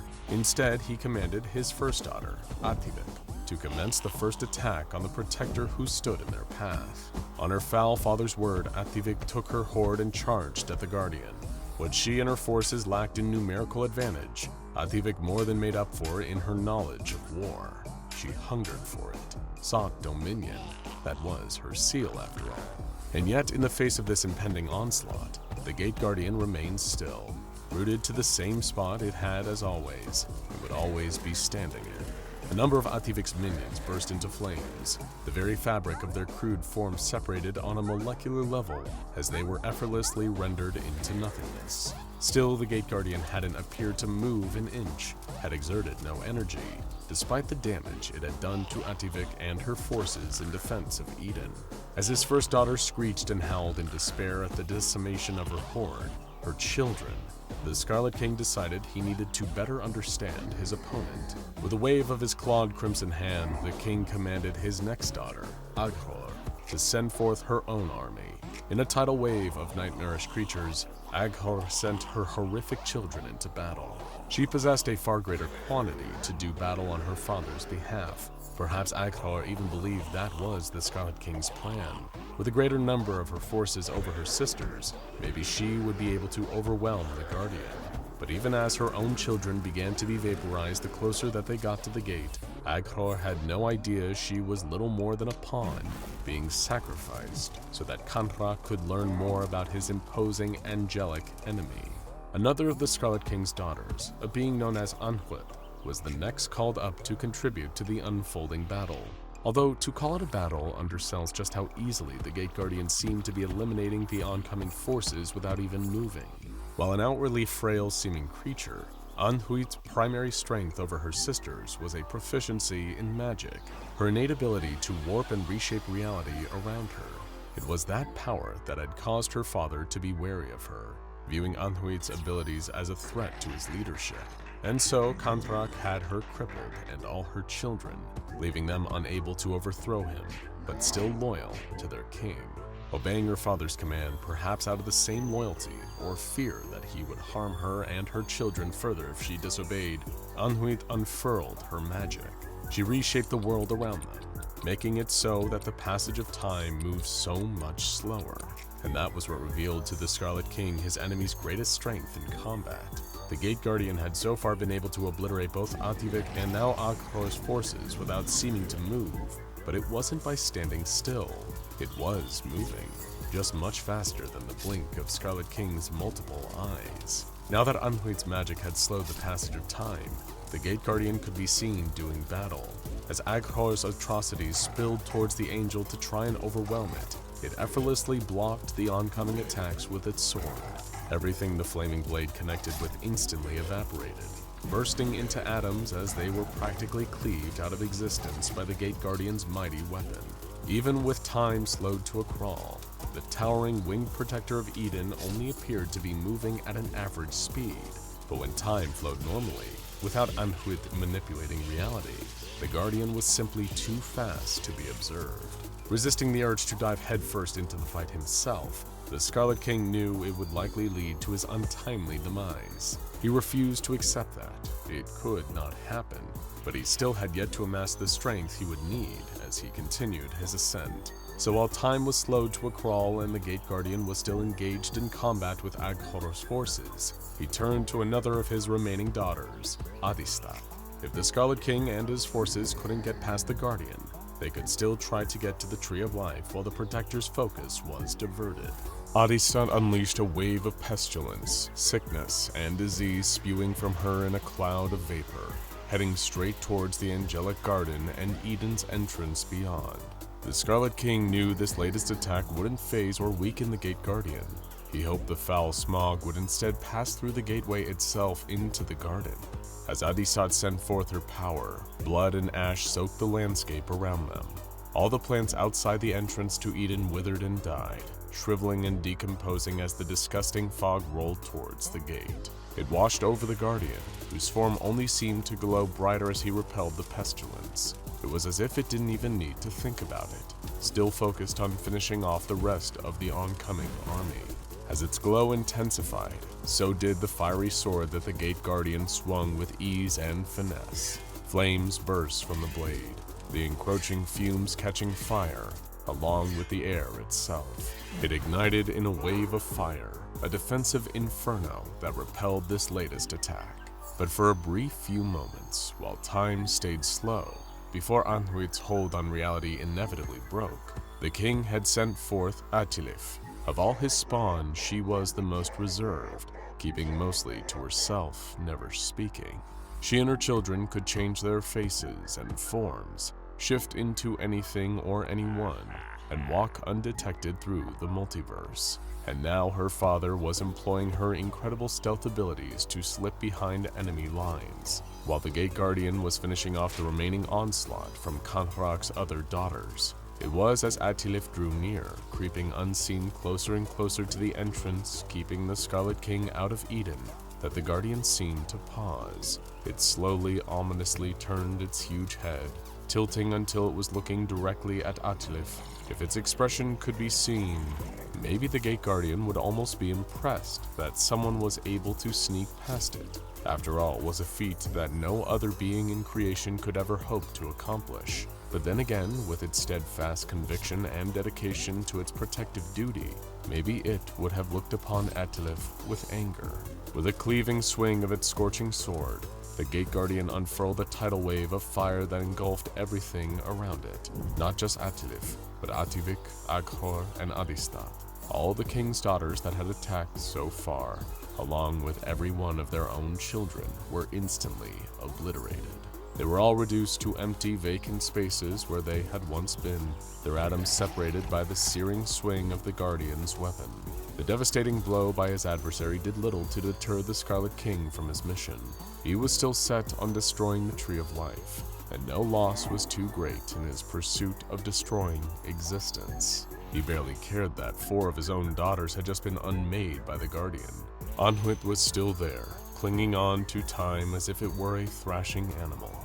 The Scarlet King could simply make her restore her fallen sisters and their forces. He had lost nothing, but had held back for too long, and slowly drew his own weapon out of thin air. Wielding a sword that was as blood-soaked as the Guardian's was hot, the Scarlet King locked blades with the one being standing in their way. Both the ancient angelic defender and the attacking eldritch abomination were evenly matched. Every one of their vicious strikes against the other met with an equally strong parry.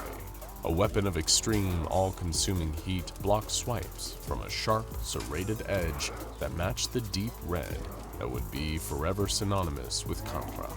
The force of their 2 swords clashing and striking each other was so great that it rippled out from their one-on-one fight. The landscape around them was flattened, wiped clean of any remaining plant life that hadn't already been destroyed by the forces of the king's daughters. Despite having acquired nowhere near the power he would thousands of years after this fight, the Scarlet King was still a formidable force in single combat, and yet the Gate Guardian seemed incapable of tiring or weakening, still standing strong against the onslaught. Even after wiping multiple armies out with its flaming sword, the Guardian was still able to hold its own against the Scarlet King, who was furious, enraged at being so close to the Tree of Life, yet unable to get past his angelic adversary.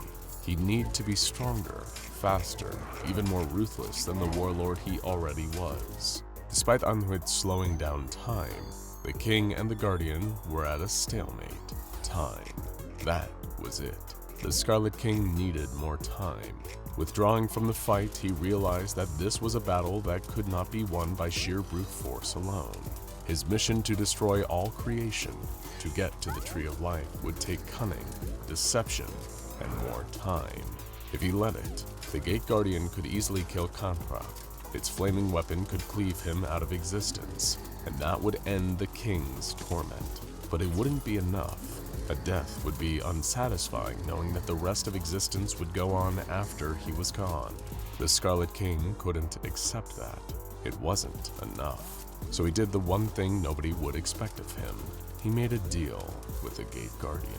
It was an action still fueled by his infinite hatred for all existence, his yearning for total chaos. The Scarlet King knew that one day, an event would arrive where the Guardian and the other beings like it in the Garden of Eden would spill forth and deliver judgment on this world. And when that rapture happened, the Tree of Life would be undefended. The Scarlet King bartered with the Guardian that he would retreat for the time being, so he could spend eons amassing more and more power. Then, when the fateful day arrived, the Gate Guardian would allow him into Eden to destroy the Tree of Life, while it and its brethren were busy conducting the rapture. Halting their fight, the Scarlet King offered a crimson claw to the Gate Guardian's burning hand. Returning to reality from the intense vision, still feeling sick at what he had witnessed, Robert Montauk looked up at the still, silent form of the Gate Guardian. "Did you do it?" He yelled, desperate to know more through his obsession with the Scarlet King. "Did you tell him yes? Did you make a deal?" There was no answer from the Guardian, just a single word that echoed through Montauk's fractured mind. Leave. Oh boy, here we go again. SCP-001. Over 30 different bizarre anomalies claim this #1 spot in the database, and in a sense, they're all right. Or are they? If you're feeling confused already, that's fine. We don't expect that to change. Because today we're dealing with one of the most strange and intricate 001 entries out there, Keter duty.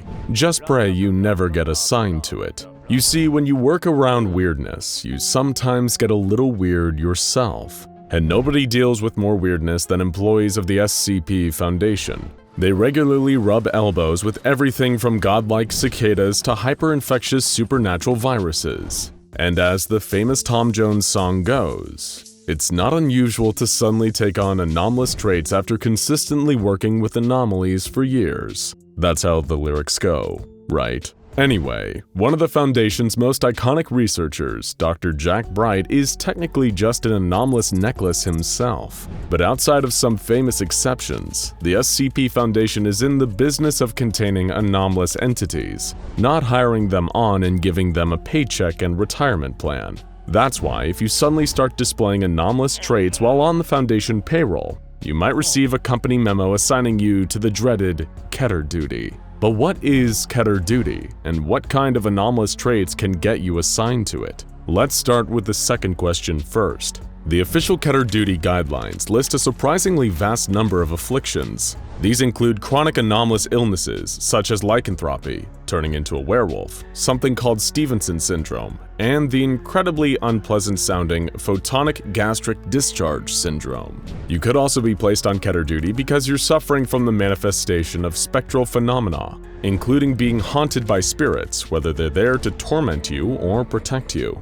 The sudden expression of anomalous traits in your DNA, which is unsettlingly vague, will also land you on Keter duty, as will the awakening of powerful magical or psionic abilities, especially ones which could be used in a potentially offensive manner. The Keter duty assignment, which involves being relocated and forced to work in a different highly secretive location that will be discussed soon, is framed as a punishment for the people involved. That way, it discourages Foundation employees from ever trying to develop anomalous powers on purpose. So what exactly is Keter duty and where does it happen? To reinforce that punishment element method, the Foundation has spread lies among their own personnel about where the job takes place, often involving being posted in some of the least desirable Foundation areas imaginable.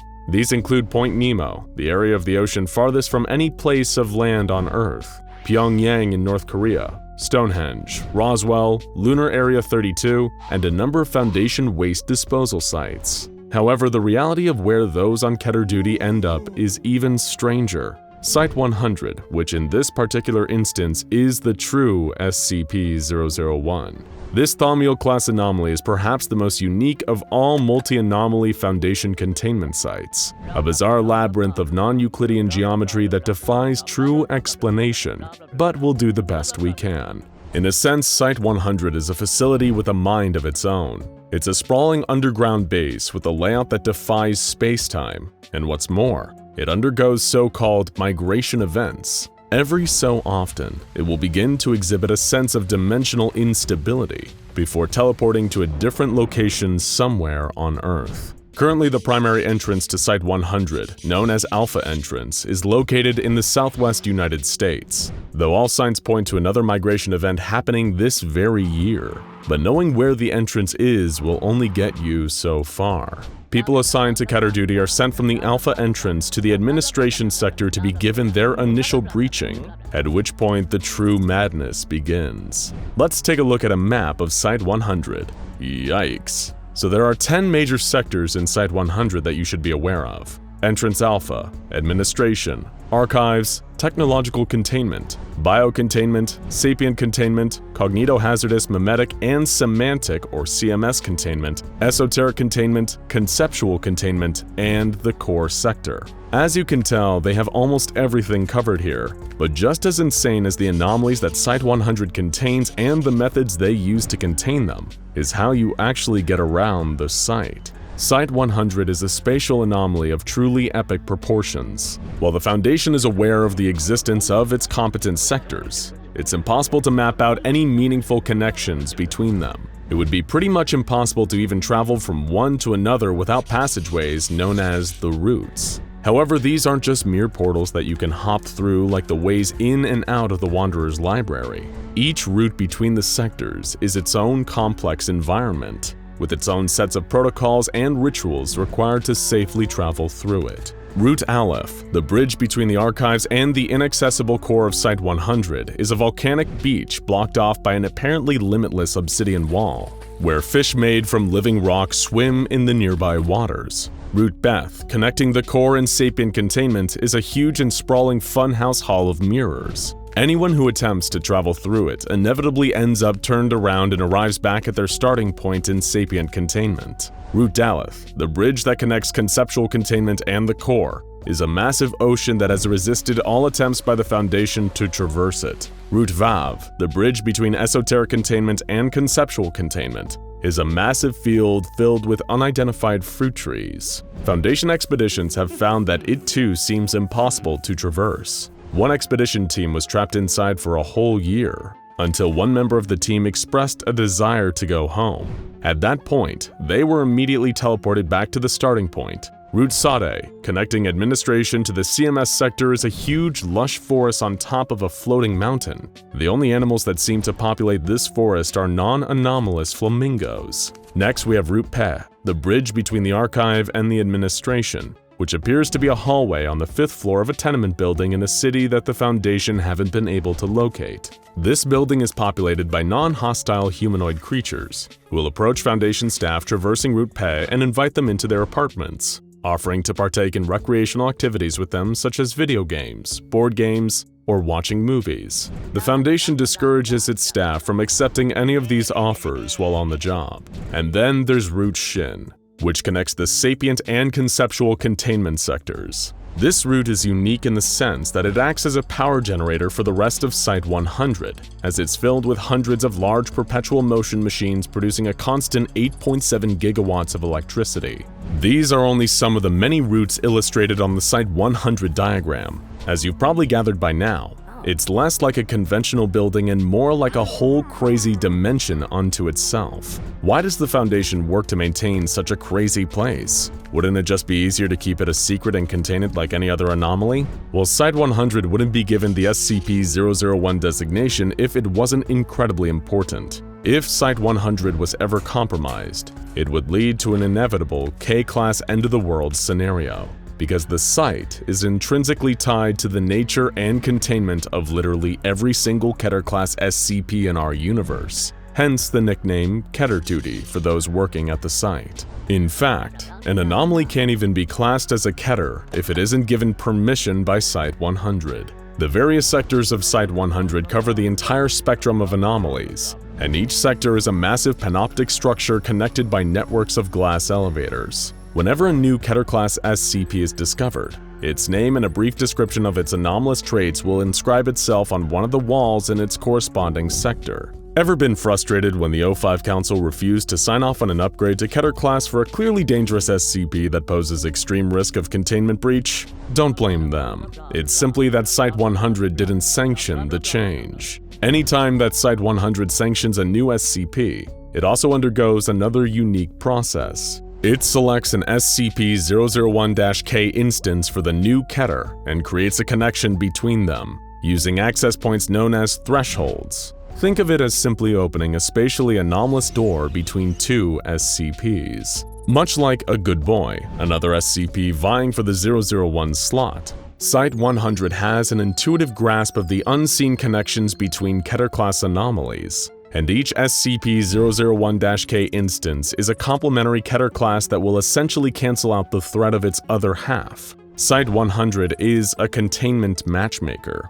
Its innate ability to use the anomalous to contain the anomalous is second to none. First, it took SCP-3984, an anomalous phenomenon that seemed to prevent death from happening to all life forms. In order to mitigate the effects of 3984, Site-100 opened a threshold between it and SCP-2935, also known as O-Death, an alternate universe hidden beyond a limestone cavern where all life simultaneously ceased to exist, even down to the bacterial level. By opening the threshold and allowing these two absolute opposites to mix, it seemed to undermine the effects of both and create a non-anomalous happy medium, life, but mortal life. Next, SCP-5007. This terrifying underwater anomaly manifests as a series of tentacle-like protrusions that snatch unfortunate creatures that get too close and assimilate them into its own mass. Site-100 cleverly opened a threshold to SCP-169, a massive underwater arthropod known as the Leviathan. SCP-169 was tangled up by the tentacles, but it's too big to be fully consumed or assimilated, and the result is that 5007 is trapped in a perpetually incapacitated state, akin to choking, keeping it contained and stopping it from going after anyone else. Let's take a look at two even more hostile and dangerous Keter-class anomalies matched up by Site-100. First, we've got SCP-5501, an old camera from the 1800s that comes with 18 photographs. These photographs act as a kind of portal to an incredibly frightening alternate reality that creatures regularly crawl out of, attacking and killing anyone within reach. Site-100 found a perfect match for this nasty customer, SCP-1983. This is a small house that acts as a portal to a race of tall monsters with needle-like appendages that leave the house in search of victims. When they catch these victims, they take out their hearts and bring them back to the nest. Site-100 opened a threshold into the SCP-1983 house and placed the 5501 photographs inside. As a result, the hostile creatures from both dimensions now regulate each other's populations by killing each other. Another job well done for Site-100. Another Keter class dealt with by SCP-100 is SCP-PL-122. This is a deadly plot of land in Poland which decays and corrodes all matter, organic or inorganic, placed within its confines. This would be bad enough, but as you'll often find with anomalous plots of deadly land, its area of influence is growing. Even knowing about it can cause it to become more powerful. But Site-100 found its perfect Keter class counterpart, SCP-1262. This is a massive mass of plant matter that grows at a truly astonishing rate, expanding by around 7 kilometers an hour. Much like absolute death and absolute life, by putting 1262 into SCP-PL-122, a healthy medium was found somewhere in between. And finally, perhaps the strangest and most creative match Site-100 has ever pulled off, SCP-3852 and SCP-2547. 3852 is an anonymous corpse that manifests in small towns, sowing fear and suspicion. Eventually, a local person is believed to be responsible for this murder, and is lynched in a rage by the townspeople as a form of vigilante justice. The corpse then moves on to the next town. 2547, if you can believe it, is even weirder. It's a pack of dogs led by an intelligent talking coyote dressed as a priest. Site-100 had the truly galaxy brain idea to open a threshold and connect the two. As a result, whenever the corpse manifests in the town, the dogs rampage in and take over. At that point, they set up a kind of ridiculous kangaroo court, where a jury made up of people from the town are forced to find 3852's scapegoat innocent. If they don't, the dogs will simply hold the town's water supply hostage until 3852's anomalous effects pass. Such an obvious idea. Now, why didn't the Foundation think of that? Keter duty may not be the most conventional, easy, or attractive work, but like everything the Foundation does, making sure Site-100 can keep doing its job is a necessary part of keeping our world safe from anomalous threats. Now, if you'll excuse us, we need to get going. Do you know which is the right route out of here? If you're familiar with the SCP Foundation, then you already know the exact reason why there are multiple SCP-001s. You may even think you know which of them is the real SCP-001. But for those of you who are new here, or who just need a little reminder, the designation of SCP-001 doesn't refer to a single creature, object, or entity, but rather a collection of various anomalies that are apparently kept in containment by the SCP Foundation. At present, it is unclear why there are multiple files collected under the shared designation of SCP-001. Some believe it is because these anomalies are some of the earliest ever contained by the Foundation. This would mean that they share the designation of SCP-001, as they were likely encountered before the SCP Foundation introduced their current numbering system. However, there also exists a theory that this is nothing more than intentional misdirection. Perhaps the multiple SCP-001 files are an attempt by the Foundation to conceal information about the true SCP-001.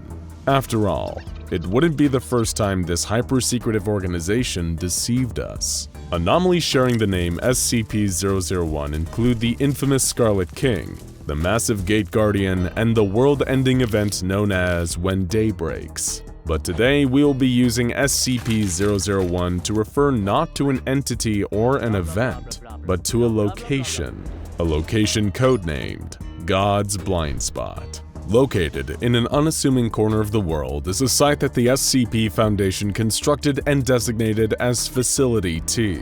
According to their archive, it's a largely unremarkable place, situated at a spot on the Sinai Peninsula, which is a part of Egypt that forms a bridge between the continents of Africa and Asia. In the 18th century, archaeologists excavating the area uncovered the remains of a stone structure believed to be an inn that dates back to the 2nd millennium BC. However, since the construction of Facility T, any trace of this structure has since disappeared. So, what makes this unremarkable site so important to the SCP Foundation? Why establish a facility if there was nothing anomalous about its nature? What distinguishes this SCP-001 site in the eyes of the Foundation is the area's profound lack of any ambient Akiva radiation. But what is Akiva radiation?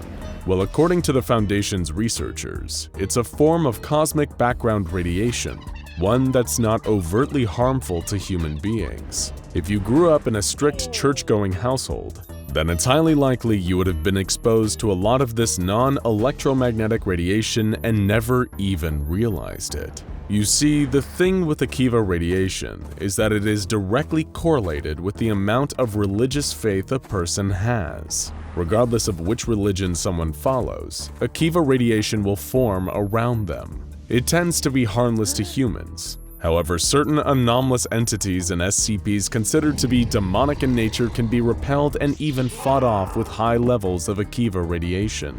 The presence of other powerful anomalies, those considered more benign or even holy, can also create an increase in this radiation. SCP-001 has earned the nickname God's Blind Spot for a number of reasons. One being that it is the only place on Earth with a natural absence of this Akiva radiation.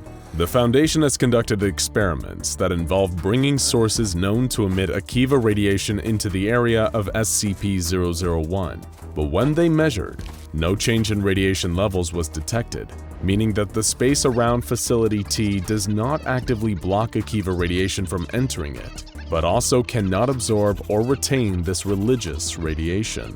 It might be more accurate to say that the location destroys any trace of residual Akiva without damaging the source. A lack of faith-fueled radiation is far from the only anomalous property of SCP-001 though. During a number of tests involving D-Class personnel, the Foundation witnessed that, while in the area, it also becomes impossible for the death of any human being to occur, a discovery that obviously needed to be researched further. The first test involved a healthy human male who was left in a containment cell on the SCP-001 site and observed. He had no supplies, no food, no water, yet over 120 days this man stayed alive, never succumbing to starvation or dehydration. Next, a female member of D-Class was exposed to a lethal dose of cyanide gas within Facility T, and suffered none of the expected effects. Foundation researchers then repeated this cyanide gas test using 30 common brown rats, all of which were killed, proving that it was only humans that couldn't be killed while within SCP-001. God's Blind Spot seems to also be able to slow or halt the effects of terminal illnesses, as proven when a D-Class with stage 4 cancer was brought into SCP-001. Despite her prognosis stating that she would be dead imminently, the woman survived in the area for almost 800 days. Her cancer symptoms never advanced, and she only died after finally leaving the area of SCP-001. There are limitations to this anomalous effect though. One test involved cremating a healthy male D-Class while he was still alive. The man's body caught fire just as you would expect it to, and he was burned to death. According to the findings of that test and similar variations, Foundation researchers have learned that the life-preserving qualities of SCP-001 don't prevent death by extreme external damage. One of the final tests to take place within SCP-001 involved a pair of 24-year-old identical D-Class twins. One of the twins, designated Twin A, was held at Facility T, while the other, Twin B, was imprisoned in a cell at a different Foundation site. After observing them for over 26 years, Twin B aged naturally to the age of 50. His twin, however, did not appear to age at all over the course of 2.5 decades. It was only when moved to another facility that Twin A began to show signs of aging. The aging process for Twin A was rapid too, and eventually he caught up with his brother. Being a benign, non-threatening anomaly, the Foundation has been more than happy to use God's blind spot to their own advantage. Facility T was specifically established on this site to house the headquarters of the O5 Council, the overseers of the entire SCP Foundation. It's hardly surprising that the Overseer Council would want to set up shop here. After all, it's the one spot on planet Earth where no human being can ever die of natural causes, and will not age for the duration of their stay. Of course, this locked the O5 Council to one location. But what if they could replicate the effects of SCP-001 elsewhere? Of course, this is what the SCP Foundation attempted. Following their research into God's blind spot, the Foundation's own Dr. Marvin Scranton attempted to artificially recreate the area's anomalous effects somewhere else. His hope was, by generating a vacuum of Akiva radiation, that a second instance of SCP-001 would occur at a location of his choosing. Or, as his assistant Bertrand put it, they planned to build a box and then push God out of it. As it turned out, God had other plans. Dr. Scranton quickly realized the hubris of his scheme. The Akiva radiation in the selected area rapidly dropped to 0, just as planned. But then something unexpected happened. Scranton detected an increase in Humes. These are essentially parts of the fabric of reality and are what's often disrupted by reality-bending SCPs. Something had come into our world thanks to the O5 Council's attempt to recreate SCP-001. Something impossible for the Foundation to measure or observe. In other words, Scranton had no idea what he unleashed or where it went. Following this incident, the O5 Council realized a worrying increase in the anomalous incidents they were encountering.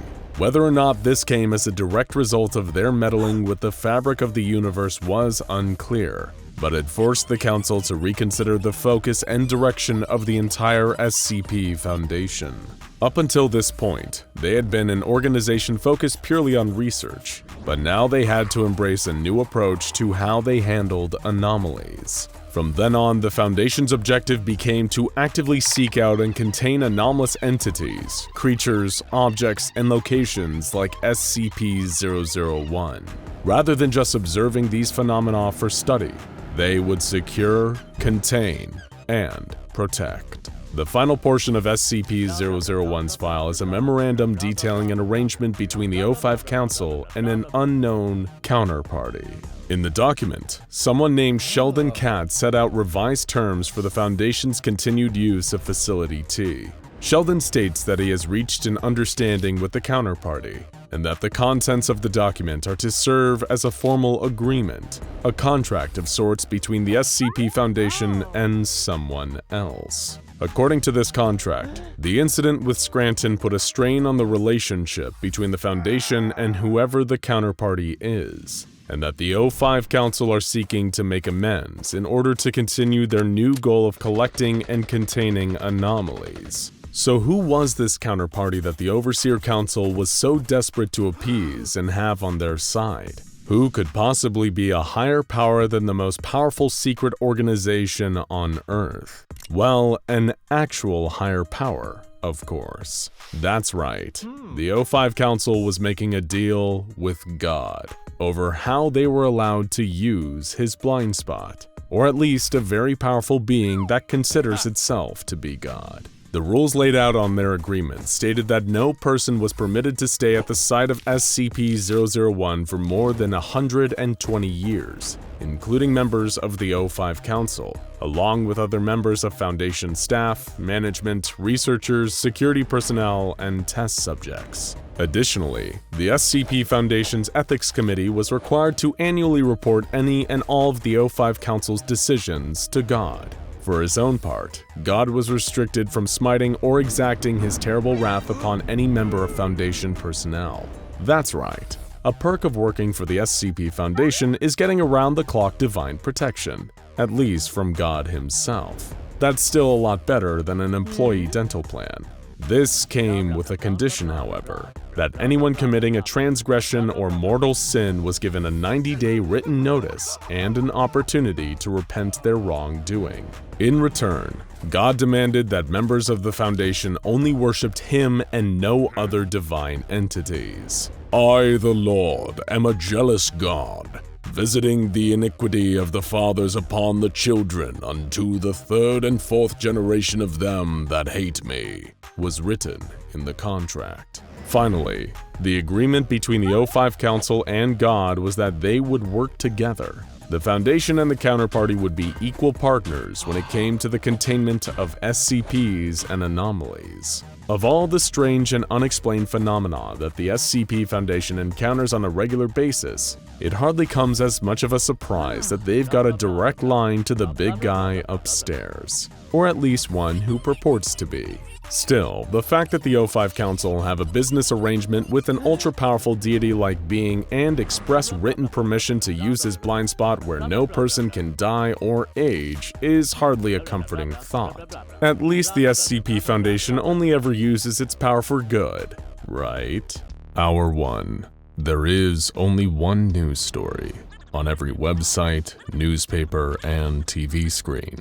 The flowers are blooming everywhere, all across the globe. Every country, every landmass. The bitter cold of the Antarctic gives way to a glowing rainbow of petals. The Sahara Desert and Death Valley become beacons of thriving technicolor plant life. The highest mountains, the lowest valleys, the darkest caves. The flowers even burst free from the concrete of cities, as if reminding us that really it was never our world.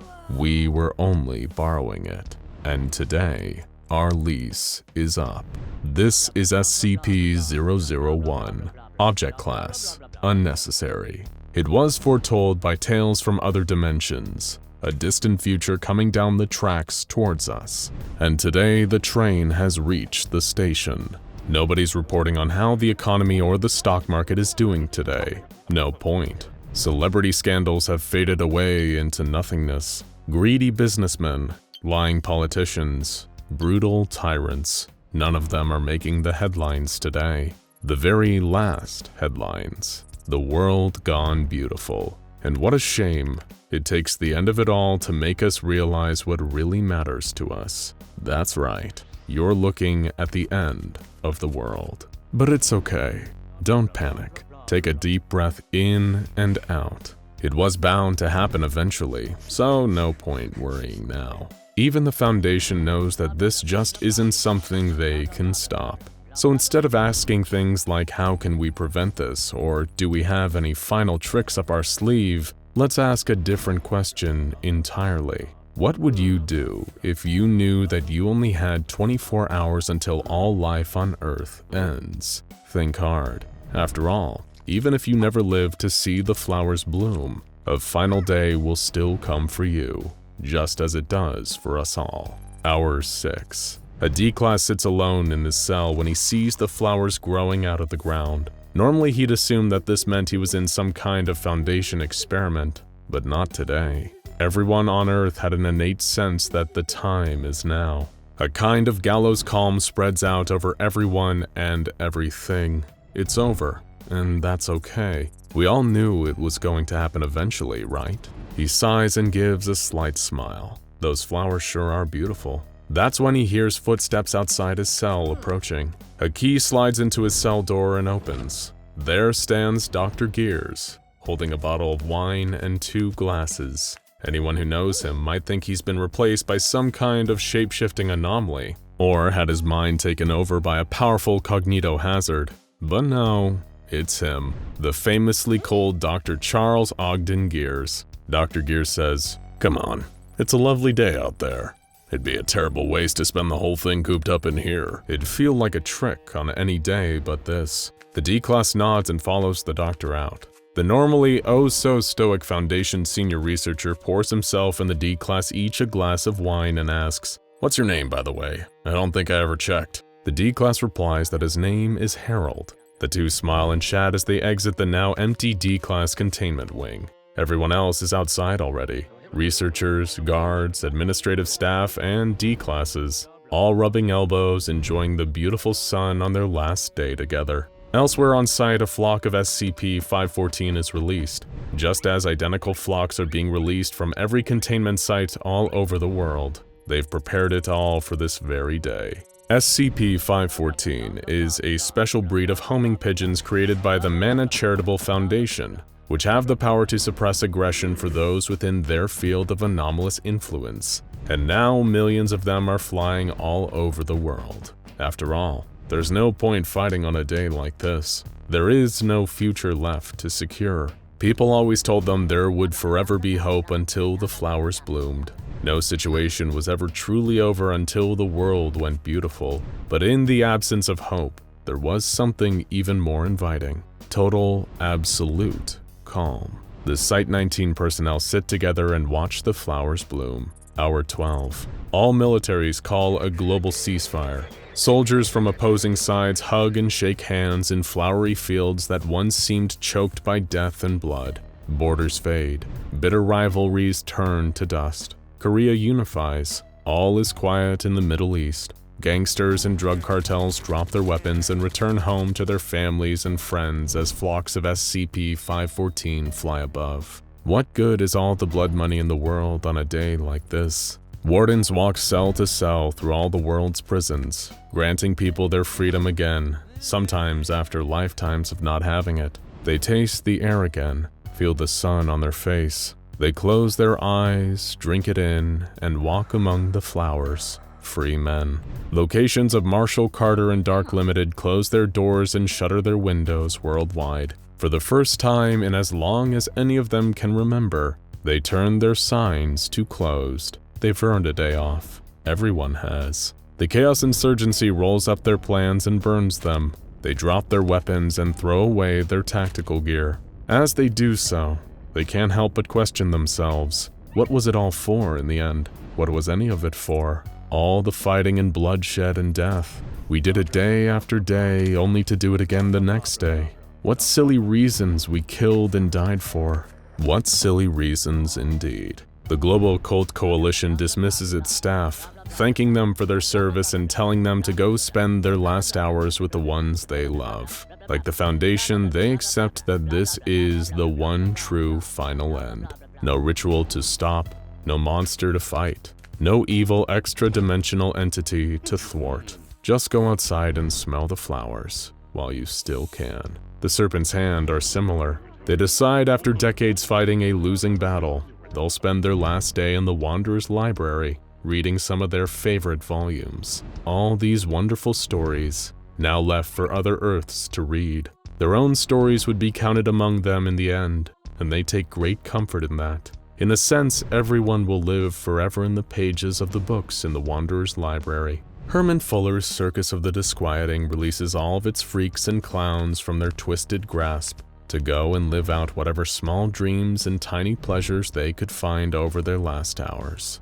They have no foundation of fear anymore. Nobody minds their strange appearances and odd behaviors. Why would anyone waste such a beautiful day judging others? On the last day on Earth, there's nothing left to prove. Sarkissists drop their ancient fleshbound tomes, and acolytes of the broken god put down their gilded blades. On the slopes of Siberia, the jungles of Peru, and the most isolated beaches of Mexico, twisted flesh finally touch living metal in the spirit of husbandry. Their eternal war is at its end. In the face of the blooming world, they didn't seem so different after all. The agents of the Dr. Wondertainment Corporation predictably chose to spend their last hours sitting around and playing with toys together. Time well spent, if you ask us. In a highly secretive location, perhaps the most heavily secured place in the entire world, the 13 members of the legendary O5 Council decide to just sit and talk. Anyone who knows anything about this secretive cabal can tell you, the O5 Council has spent a considerable portion of their very, very long lives trying to figure out ways to dodge and cheat death. But now facing a death they can't dodge, the same calm washing over the rest of the world has finally reached them too. All they can really think this time is, Well played, Reaper, well played. As they chat about the kind of inane, casual things that they haven't had time to discuss in years, 05-3 suggests inviting the ethics committee over to join. Nobody disagrees. Hour 16. It isn't just the D classes. All sapient and non-aggressive SCPs have been released from containment, free to spend the last of their time as they wish. Tens of thousands of anomalous individuals are released from containment sites all over the globe. It'd be the greatest victory that the Serpent's Hand could ever ask for, if they weren't all too busy reading to notice. SCP-105 Iris Thompson finally returns to her parents. The Foundation had fed them the lie that their daughter had died many years before, but as Iris had a tendency to do, she was ready to work a miracle. Her parents embrace her with open arms. They'll spend their last hours together catching up on what's happened since they parted ways, and making up for lost time. They couldn't be happier. SCP-1867 Lord Blackwood, the fantastical sea snail, is delivered into a warm rock pool near the site where he was being contained. There he might finally have one more grand adventure before all is said and done. Though afterward, he may not have the time to tell anyone about it. A terrible shame really, because nobody spins a yarn like Lord Blackwood. The non-aggressive little misters run free. Mr. Fish eagerly returns to his native Boston, Massachusetts, where he enjoys one more lobster sandwich before the end of the world. Mr. Headless decides to go hat shopping because he wants to look good for the apocalypse. Mr. Lost finally settles down for the afternoon, deciding that just this once, he's earned himself a rest. SCP-2800 Cactus Man returns to Edinburgh to spend his last days picking up litter and helping old ladies cross the street. SCP-3663 The Tunnel Monster walks the streets of his hometown, searching for an old friend, hoping to reunite before it all ends. SCP-073 Kane decides to take a walk outside for the first time in thousands of years. He can't help but smile, as the bright, colorful life beneath his feet is growing faster than his presence can kill it.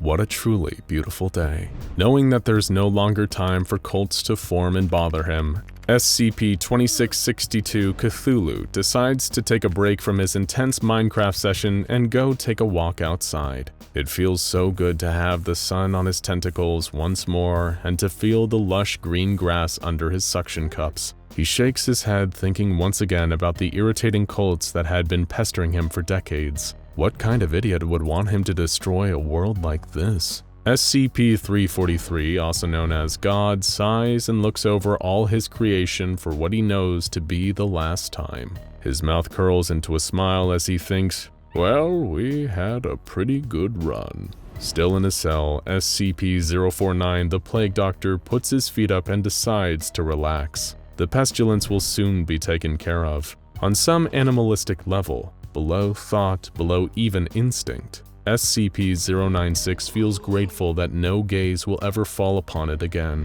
Somewhere fizzling in a vat of acid within a highly secure containment chamber, SCP-682 is feeling, for the first time in its hellish existence, a sense of profound relief. The pain, the hate, the rage, the constant termination attempts, it'd all be over soon.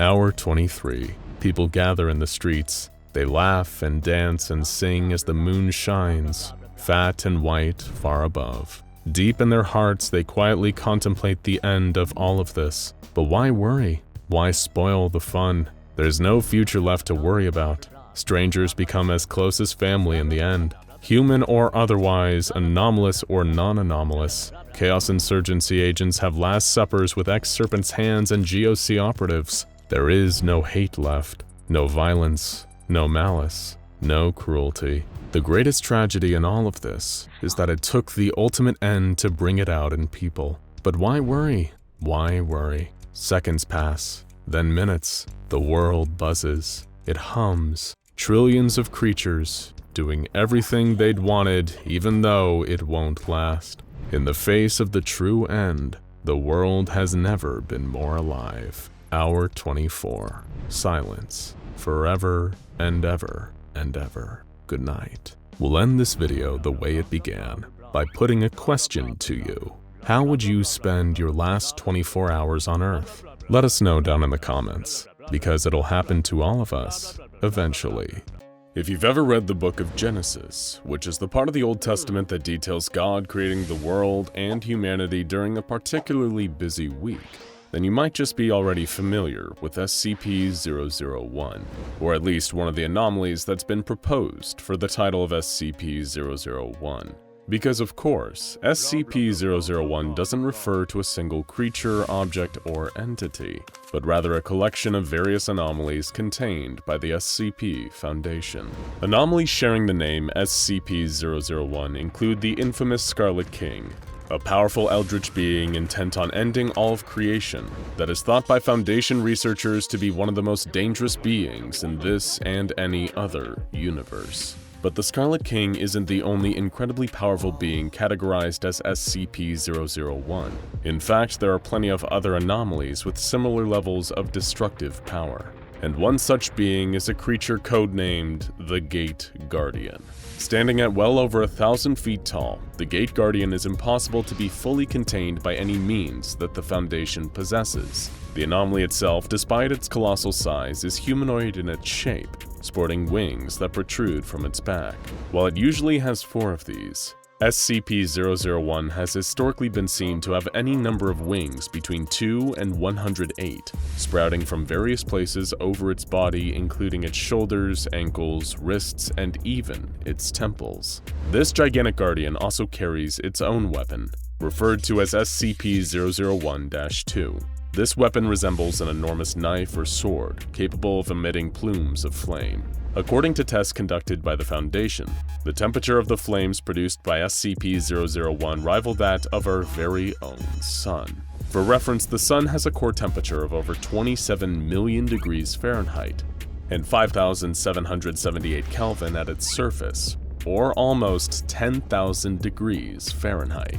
You would expect a flaming sword that burns hotter than the sun to cause a considerable amount of damage, even if it wasn't in use, but the flames emitted by the weapon leave no lasting damage on the surrounding environment. It is capable, though, of annihilating anything that strays too close to SCP-001, burning them so intensely that their atoms literally separate, breaking potential attackers apart on a molecular level. Much as its codename suggests, the Gate Guardian stands solemnly at the threshold of some form of dimensional gateway, which is equally tall as SCP-001 itself. Behind the Guardian is a lush grove, abundant with fruit trees of astronomical size, as well as other beings that share a similar appearance to SCP-001. This grove is thought to be the Garden of Eden, the paradise that God created and that was inhabited by Adam and Eve, the first 2 humans in existence, according to the book of Genesis. As the tale goes, the pair were created by God himself and permitted to live in the Garden of Eden as long as they followed a single rule. Adam and Eve were instructed not to eat any of the fruit that grew from certain trees that God had specified. Within view just behind the Gate Guardian are 2 immense trees, one bearing apples and the other bearing different fruit of an unknown type. The one that looks like an apple tree is believed, even by some in the Foundation, to be the biblical tree of knowledge that Eve was convinced to pick a fateful apple from after an encounter with a snake. The other, the one with unidentifiable fruit, is thought to be the tree of life. However, this is all speculation, since it is currently impossible to venture through this gateway and verify if the realm beyond is truly the Bible's own Garden of Eden.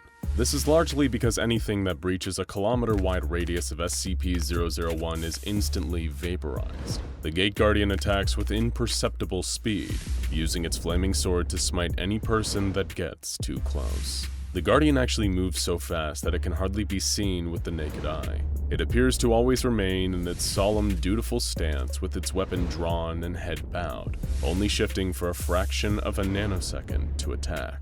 Ranged attacks against the Guardian are just as ineffective, with all projectiles fired at SCP-001 reduced to atoms before they can do any harm.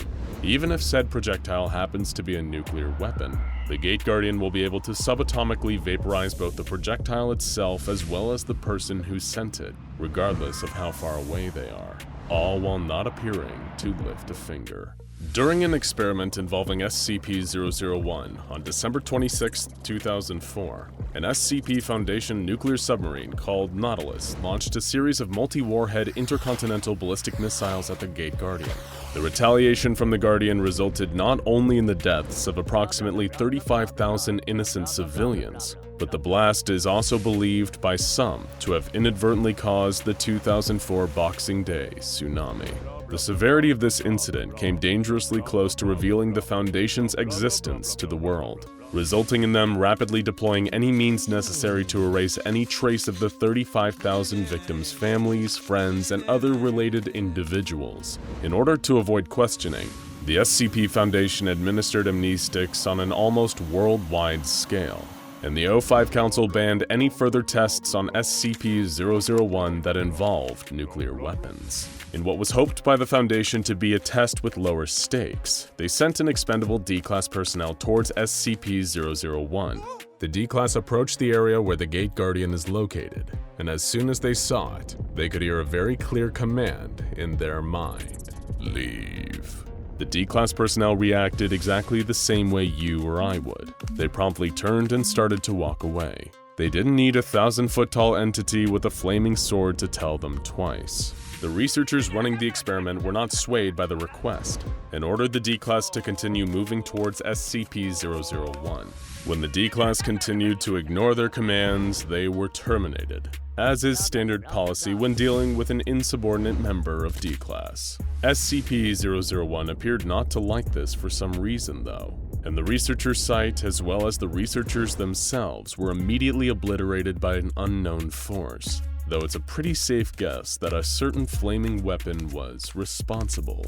This candidate for SCP-001 may be one of, if not the most powerful being that the SCP Foundation has ever encountered, and according to its entry in the SCP-001 file, the Guardian is even responsible for the creation of the Foundation itself. If the file is to be believed, the administrator of the SCP Foundation one day heard a word echoing through his head: prepare.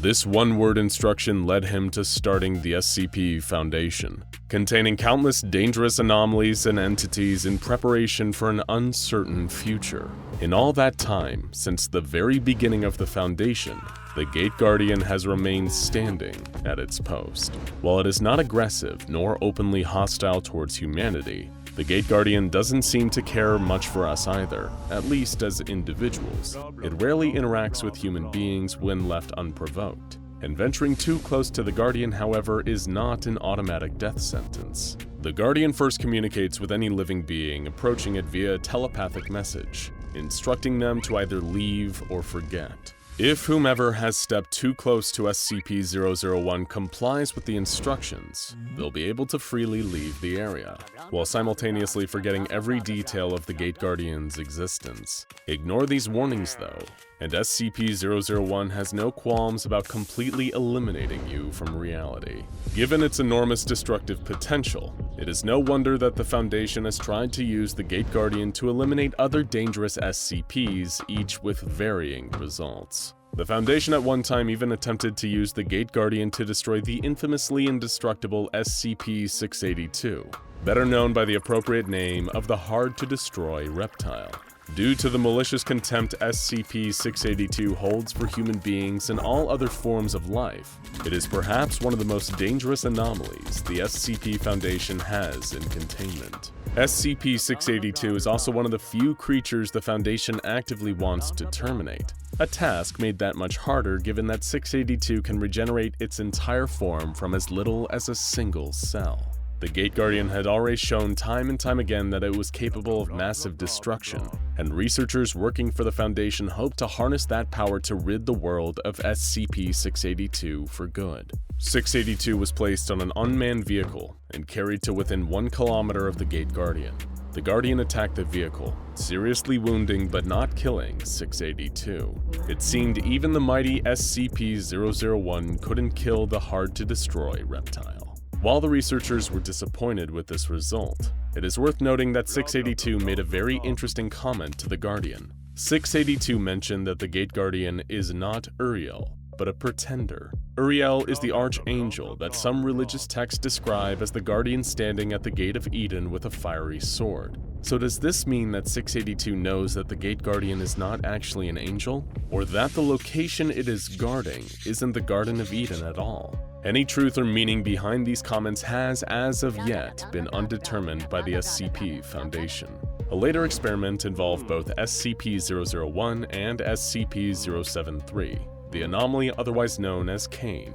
Cain is a male humanoid of possible Arabic descent whose arms, legs, spine, and shoulders are replaced in almost cyborg-like fashion with beryllium bronze. Much like the Gate Guardian, SCP-073 may also be the same as the one mentioned in the Bible's book of Genesis, who, according to the biblical story, murdered his own brother Abel out of spite. As punishment for his actions, Cain was cursed to eternally suffer for his wrongdoing.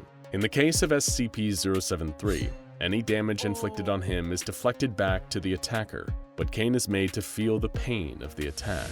Any plants or plant-based matter withers and rots in his presence, and he is cursed with a perfect memory, keeping him forever haunted by his murder of Abel. When Cain was brought before the Gate Guardian, an unknown incident occurred.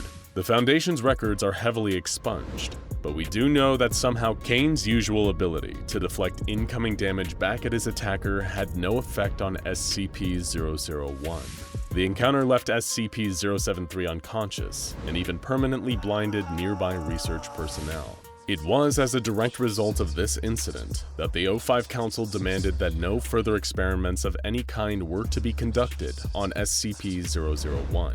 With the administrator even filing an executive order that no SCPs be exposed to the Guardian, and that SCP-001 was to never be used for the attempted termination of other SCPs. Of course, perhaps it wasn't just the mistakes of the past that made the Council decide that SCP-001 was best left alone.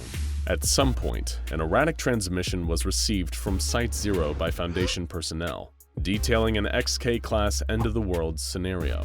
In the transmission, the sender, believed to be another member of the SCP Foundation, described an event during which the Gate Guardian finally left its post, stepping away from the entrance to the Garden of Eden. SCP-001 has left its location, the sender wrote. The gate is open. They are riding forth. Oh God, it's so beautiful. The transmission then goes on to repeat various phrases including, "The Lord shall reign forever," and "Hear, O Israel, the Lord our God, the Lord is one."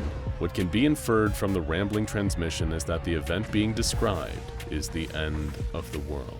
Some believe that once God deems it time, his angelic armies will lay waste to the earth in order to remake it as a paradise. When this occurs, SCP-001, the Gate Guardian, will open the gate he stands in front of, allowing the other beings like it to emerge into our world, ready to cleanse it. Perhaps most interesting is the source of the message. The transmission was received from within the Foundation from Site-0. However, when questioned by personnel, O5-14 told them that no such message had been sent or even existed.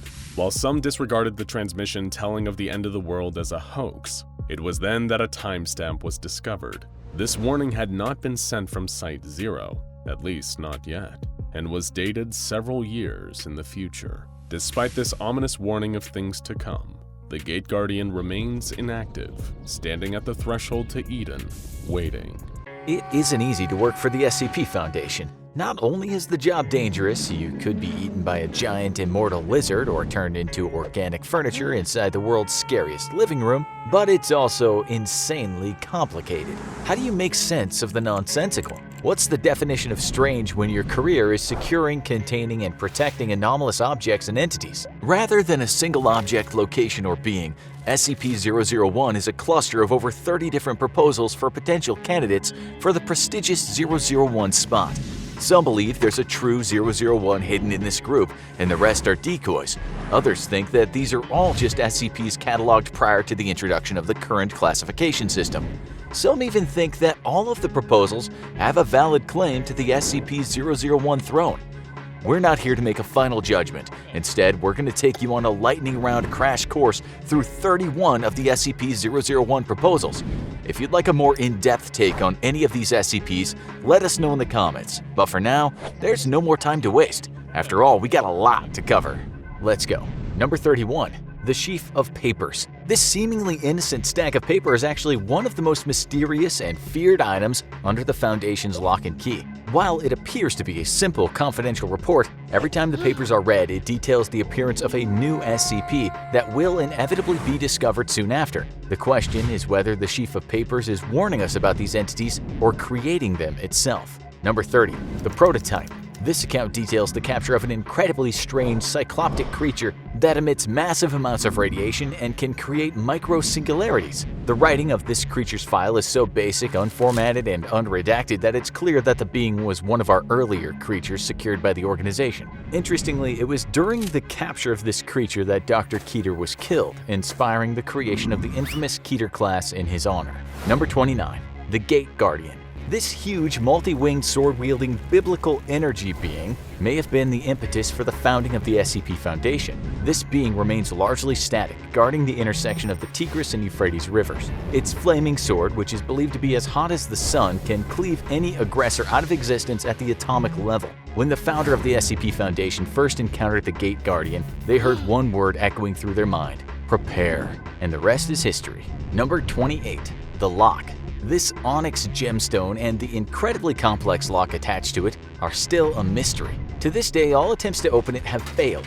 Personally, we think that's probably for the best. Number 27. The Factory. As the name suggests, this SCP is literally a factory founded by a pagan and a devil worshipper. While it's believed that the factory could create just about anything, its specialty was creating a number of SCPs we know and fear today. Pre-Foundation forces were able to disable the factory, but not without sustaining their own heavy losses. Number 26. The Spiral Path. This is a normal-appearing gravel pathway that, when traveled clockwise, appears completely normal. However, when traveled counterclockwise, the path goes uphill forever, in defiance of all laws in physics. This simple anomaly opened a Pandora's box of rampant anomaly creation, leading to a number of the deadly SCPs we know today. Number 25. The Legacy. This SCP is a collection of seemingly random objects, including a diary from a person claiming to be from another reality, attempting to halt a trans-dimensional corruption that they themselves created. The diary claims to have a solution to this corruption, but the solution has not yet been found.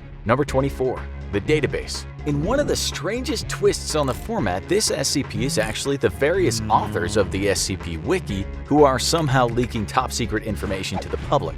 Number 23. The Foundation. This SCP, first discovered by the FBI, is an anomalous high school building that experiences shifting internal geometry and sometimes manifests hostile humanoids within.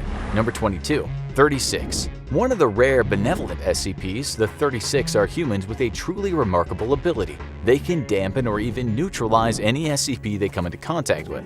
Though it's implied that the 36 may have the power to save the world, every time one of them dies, a supernatural calamity occurs, often leaving hundreds of innocents dead.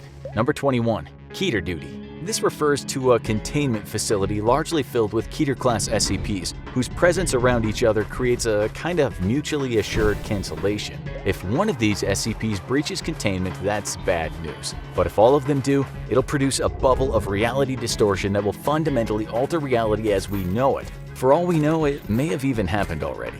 Number 20. Ouroboros. This is a proposal that's formed of 4 sub-proposals. Remember what we said about complicated? These sub-proposals include the Children, 9 anomalous kids who emit radiation and have destructive potential when together, the Broken God, aka Mechane, the God of Metal, Intelligence, and Machines, Atonement, a researcher turned into a humanoid singularity with the power to destroy whole realities, and The Way It Ends, which isn't technically an SCP, but the tales of the Chaos Insurgency's quest to eliminate all the members of the Foundation's O5 Council.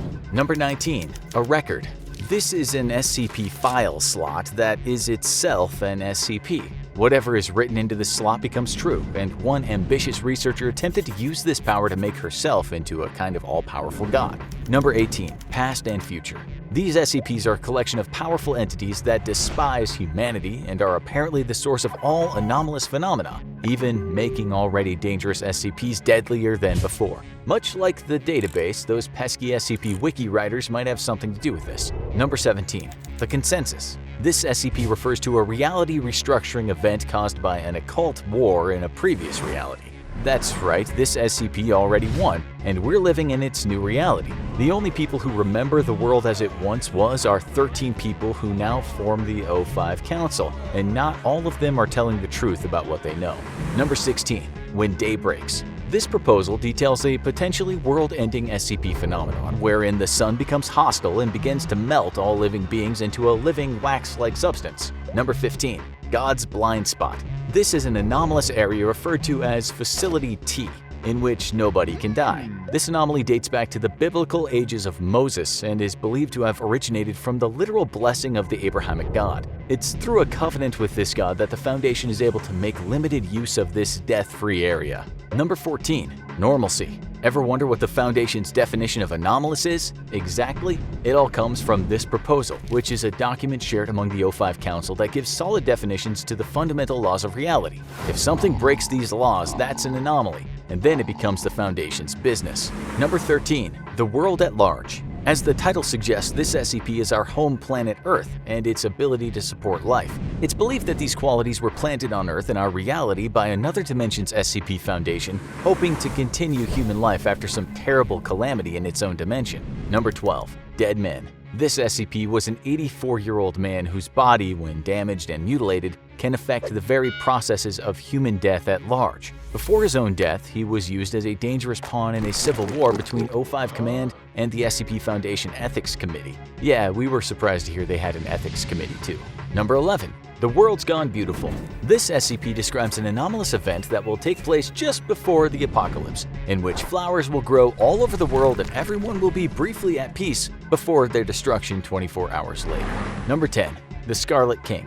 This is an extremely powerful, extremely malevolent, extremely extra-dimensional being. Its worshippers attempted to summon him in the ritual that created SCP-231, and it's believed that he will finally enter our reality after the death of SCP-231-7. You better hope you're already dead by then.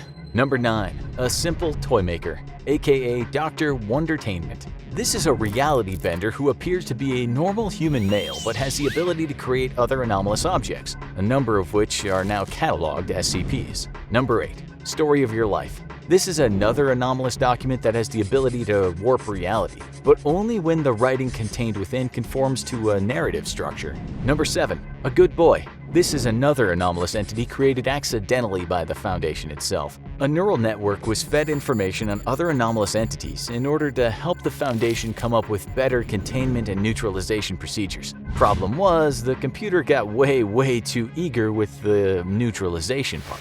Number 6. Project Palisade. This is another anomaly created by the Foundation, this time to combat a potentially reality-destroying entity known as the Worm. The Foundation created a number of alternate realities as shields, but it's possible that this just made the Worm stronger. Number 5. O5-13.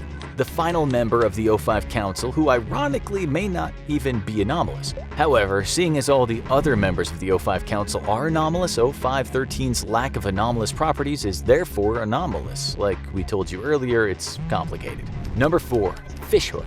This is less an actual SCP and more about the difficult process of ascertaining the true 001, if such a thing is possible. The very concept of SCP-001 is to some degree an anomalous idea. Number 3.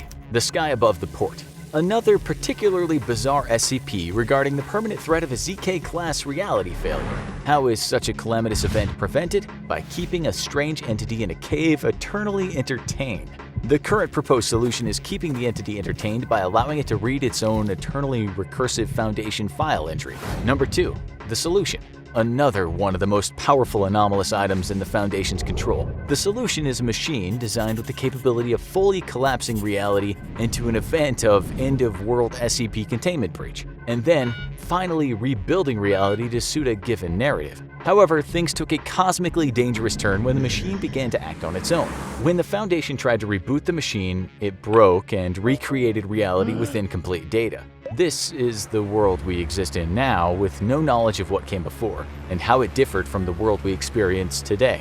Finally, number 1. the Tindalo's Trinity. Put very simply, the Tindalo's Trinity represents 3 timelines that converge and feed back in on themselves. Even trying to summarize this one is near impossible, as its strangeness and complexity resists all reduction. You can hunt down the Tindalo's Trinity yourself and hope to unpack its secrets, but don't say we didn't warn you. So that's SCP-001. Is it one of them, all of them, or even none of them? Perhaps that's a question best left up to the Foundation, or maybe the simple answer is that you're just not meant to know. We're talking about information so privileged here that it's protected by a memetic kill agent that'll quite literally make you drop dead if you view the files without proper authorization. You do have proper authorization, right? All we hope is that you will not see what the blood-red sky Kishar saw as he ran through the streets. All around him were the sounds of violence, women screaming as their babies were stolen from their arms, axes swung towards men who were just trying to protect their families. Kishar's sandals fell apart as he ran, the leather falling from his feet as the hard stones drew blood. All around him was red. The blood from his feet, the burning buildings, and, of course, the cursed sky above his head. Kishar ran out through the gates of the city and into the wilderness. Looking back over his shoulder, he saw smoke engulfing the skies. Above it all stood the Tower of Babel, a shadow hidden in smoke beneath the blood-red sky. What had once been a source of refuge, hope, and wisdom for Kishar now looked like the arrival of hell on Earth. The Persian army swarmed around the city like ants, blowing holes in the city walls and torching house after house. Arrows flew with total abandon. He wasn't sure if they were even being fired at anyone in particular. All night, he had been waiting for one of them to lodge itself between his shoulder blades, but somehow, he had survived. Kishar ran through the desert until his legs gave out on him. He lay on his back, staring up at the night sky. No longer was it just red, but purple and blacks and blues and colors he'd never even seen before. Things his eyes didn't quite understand. As much as he had been afraid of the Persian army, a new fear crept into his stomach, one deeper and more primal. It wasn't just the Persian army who were bringing judgment to his people. It was God himself. Fear pushing him to keep going. The armies would find him within a day if he stopped here. He needed to hide, to find somewhere safe that he could spend the night. On the horizon was a rocky outcrop. There must be a cave in there somewhere. There had to be. An hour later, Kishar stumbled through the rocks, leaving bloody footprints with every step. His mouth was hoarse and dry, his legs burned and wobbled, barely capable of supporting his weight anymore. "Stop!" the voice echoed between the cliffs, becoming so loud that Kishar believed he'd truly found God. But it was a man, or rather, a group of men, dressed in black and white robes. They were standing at the entrance to a cave. They were well dressed, looked well fed and clean. Perhaps they could help him. Unable to speak, he mimed desperately for water as he collapsed on the ground at their feet. But all that he was met with was a jab from one of their staffs. Wincing, Kishar rolled onto his back and whispered his pleas up at them.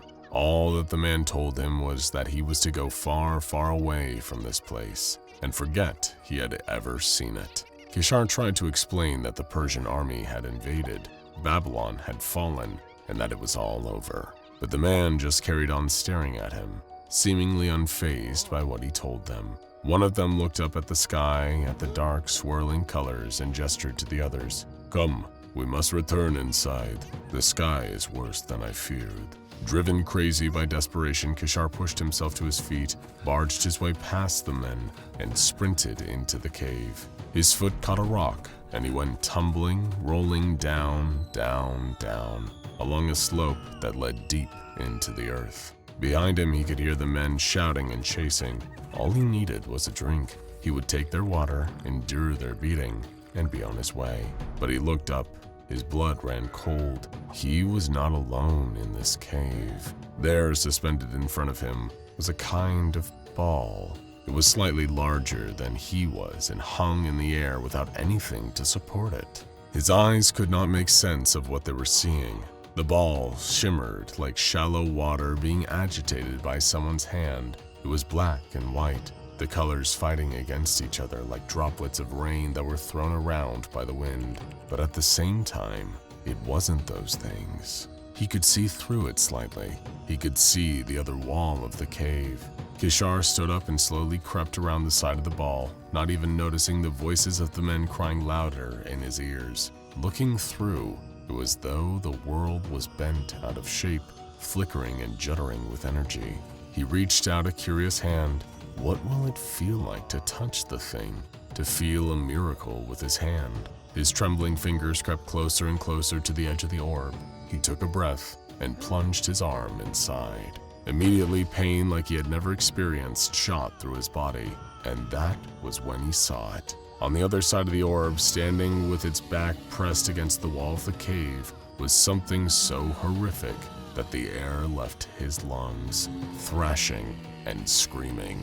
By the time the man reached the cave, Keter had collapsed on the floor. He died soon after. As two of the men went about carrying his body back out of the cave, another sat quietly in the corner with the Epic of Gilgamesh open on his lap, reading in a calm voice and watching as over in the corner of the room, the orb gradually shrunk in size. If at any point the sky begins to change color without any stimuli or obvious explanation as to why it's happening, all Foundation members are immediately to go into Alert Level 7. All personnel stationed at Sites 05 and 06 to go into Alert Level 8 and immediately begin to prepare new methods for containing SCP-001. Site 5 has been constructed around Point Alpha, the place where all of this begins. Point Alpha is believed to have existed for thousands of years. The earliest known records of its existence come from the Babylonian Empire. A number of manuscripts make reference to the existence of this cave, and a group of sages known as the Order of White and Black. It was their duty to patrol the cave and protect it from anyone discovering what was hidden inside. At the fall of the Babylonian Empire, as the Achaemenid Persians invaded, this order was replaced by a group of Zoroastrian monks of whom there are few written records. Much of their history was passed down orally.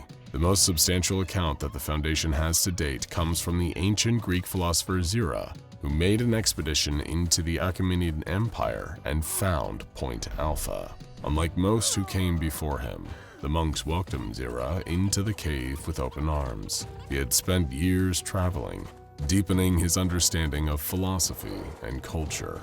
He was a great lover of literature, and early on in his travels, he acquired so many manuscripts he had been forced to purchase a camel just so that he could take them all with him.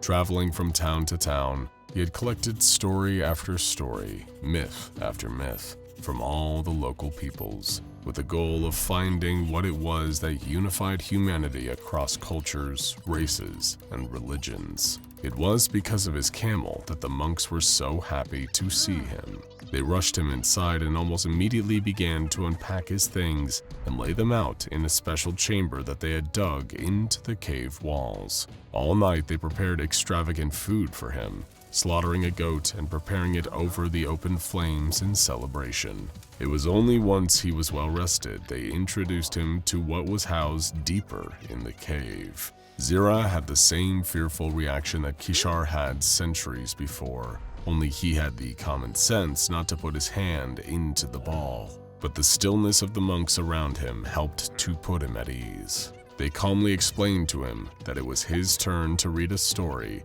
and that he may pick any tales he liked from his collection of manuscripts. They beckoned him over to a cushion on one side of the cave, where he knelt and began to read.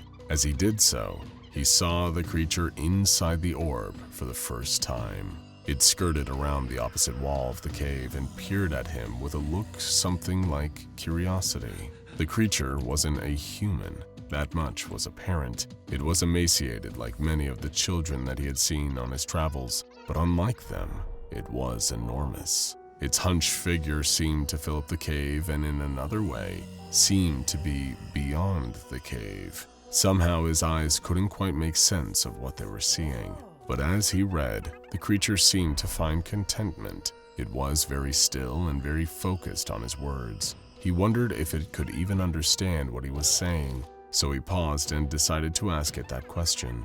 Almost immediately, the creature began to thrash its way in that either agony or rage distorted its face. Zero tried to calm it down, to talk gently to it, to reassure that everything was okay, but nothing made a difference. The sphere itself started to pulse and grow larger, rippling and shaking with energy. The monks yelled at him to continue reading, and he did so. No sooner had he read the next sentence than the creature seemed to calm, and the sphere began to shrink again. How interesting.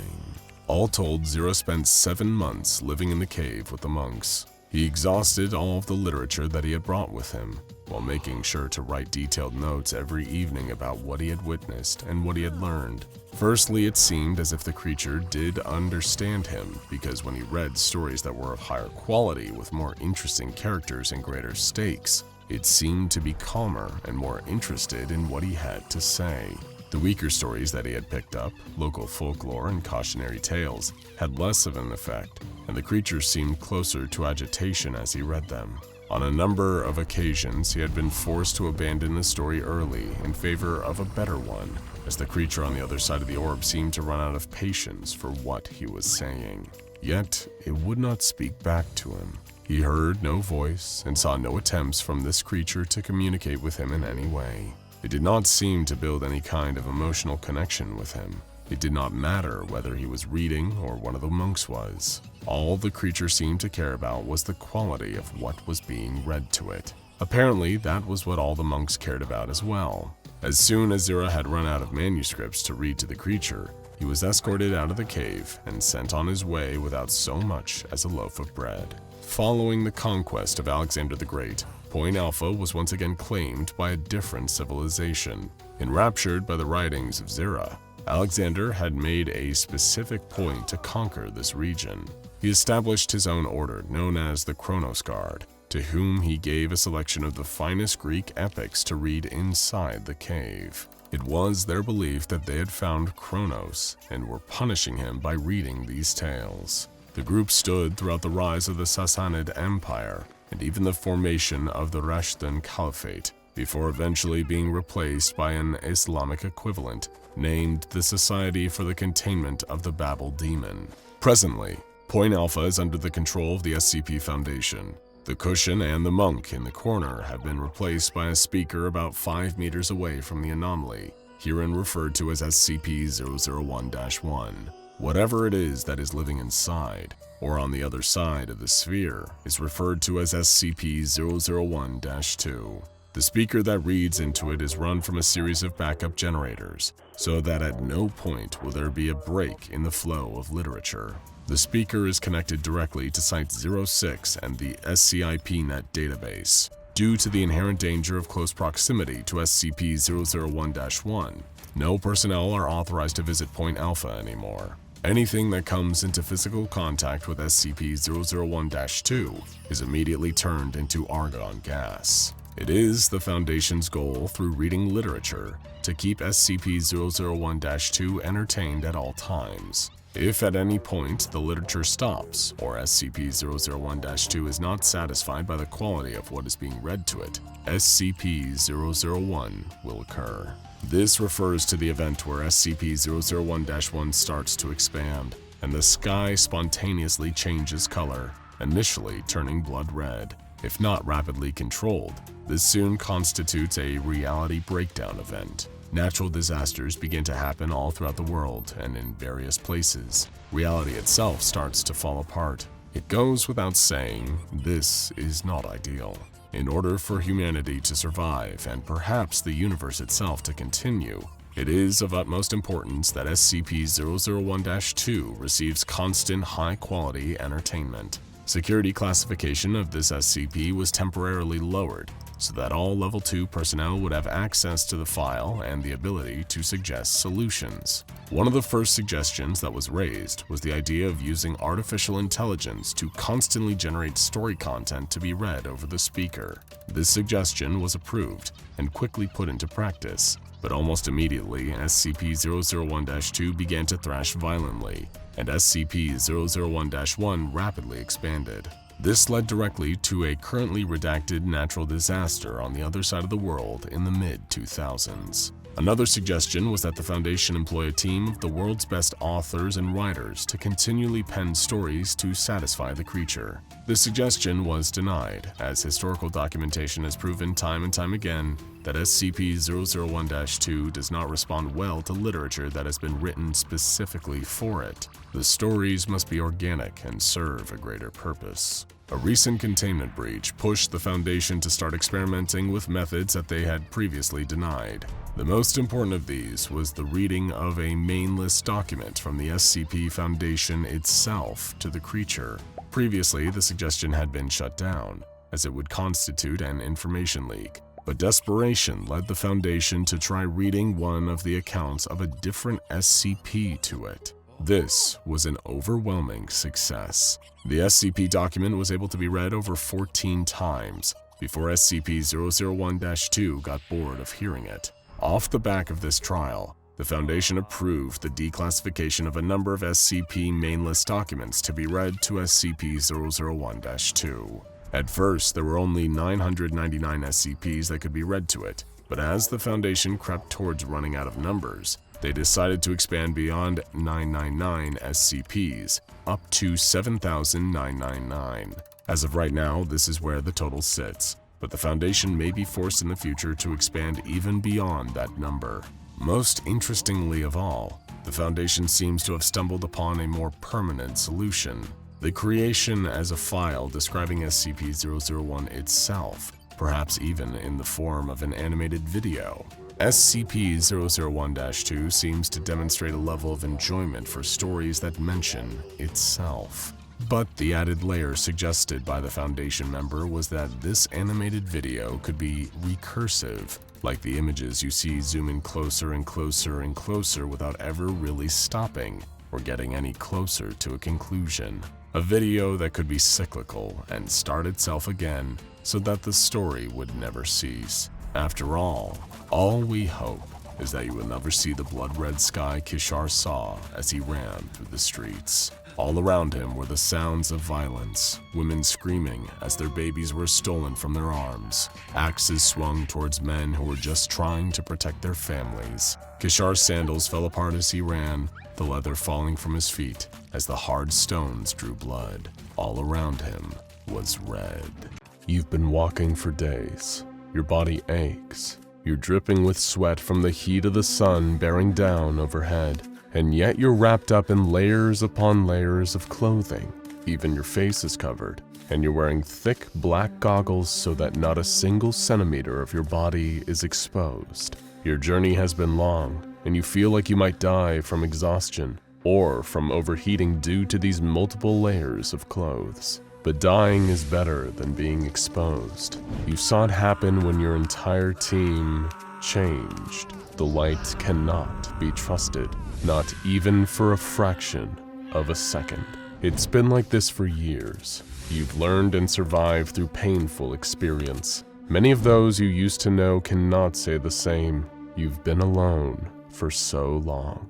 You might have given up all hope if it wasn't for the distress signal coming from a nearby SCP Foundation containment facility, Site-46. Any kind of survivors would be better than nothing, no matter what kind of sorry shape they were in, as long as they were still human. You find your way to an opening in the side of a mountain and slide into the cave, hoping you weren't spotted. The whole world is crawling with those things now. You can't let yourself be seen. As you trudge down the cave towards the entrance, you see what looks like a huge black snail trail splattered on the ground, leading into the facility. You try to avoid it and press on. You don't even need a key card to enter. The door has been left ajar. The facility reeks of those things, but you can't see any of them. You just hope they've moved on and left some human survivors in their wake. The place looks abandoned. Every step you take echoes through the empty halls. When you find that the elevator's out, you take the stairs all the way down to level B5, Keter Containment. Lucky for you, it seems all the cells are empty now. The horrors that were kept inside of them have all long since flown the coop. You keep following that slimy black trail until you find an abandoned office. There are no people here anymore. Just a broken barricade, some empty medicine bottles, and a bucket that the people inside the office had apparently been using as a toilet. You breathe a sigh of disappointment at finding no one alive here, but you're at least relieved to be out of the sun. You can finally remove your jacket and head wrap. With your uncovered eyes, you notice that a nearby computer terminal is still powered up. You sit down at the desk and turn on the monitor. Because of the emergency procedures put into place in a K-class scenario like this, safeguards no longer apply. You can access all the information you need, up to and including finding out what actually happened. In the dull glow of a nearby emergency light, you see a dark shape slumping through the halls in shadow. You tense up, then exhale as it slithers off into an adjoining hall. You're safe, for now. The terminal has finally loaded and authenticated your access. You're staring at the file for SD Locke's proposal for SCP-001 when day breaks. It's the only name you can give the apocalypse your world is currently experiencing. This is one of the only anomalies in the entire history of the SCP Foundation to be given the Apollyon Containment class, meaning containment is truly impossible. SCP-001 is the most dangerous enemy that the Foundation and planet Earth has ever faced. It's always been the principle of the SCP Foundation to battle in the dark so that the civilian world can thrive in the light. But now the light has become the enemy. Anyone exposed to any amount of sunlight for even the briefest period of time is subjected to the effects of SCP-001, and those effects are beyond horrifying. The SCP Foundation Administrator released an urgent memo telling Foundation personnel to make their way to Site-19 at all costs, because they need all the help they can get. Those exposed to SCP-001 in the process are no longer considered human. Their new designation is SCP-001-A. These new entities are to be avoided at all costs. But in case of emergencies, the Administrator says it is permitted to cut off parts of your transformed comrades and eat them to avoid starvation. No attempt should be made to kill them, since you won't succeed. You'll just put yourself at risk. When the sun changed and became SCP-001, it instantly affected 6.8 billion innocent people. The second the visible light touched them, whether it was from the sun itself or even reflected off the moon, their bodies liquefied, melting like candle wax into puddles of living gelatinous slime. This effect isn't isolated to humans either. Any biological entity exposed to sunlight immediately underwent the same irreversible melting process into SCP-001-A, and the horror had only just begun. People transformed into SCP-001-A will remain shades of their former intelligence and personality. They may even try to will their new gooey mass into a shape resembling their original form. However, these individuals will lose their sense of self if they come into contact with other instances of SCP-001-A. When they come together, 001-A instances will bond on a molecular level, wading up into horrific giant blobs with only one purpose: integrating more matter into their bodies. That's why they have to be avoided at all costs. You continue to search the computer terminal for answers. Perhaps there was some kind of contingency plan put in place for this, some way to reverse the effects, or at least escape the nightmare Earth has become. Instead, you find a series of attachments linked to the SCP-001 file, detailing what seems to be the last days of the people who barricaded themselves in the facility.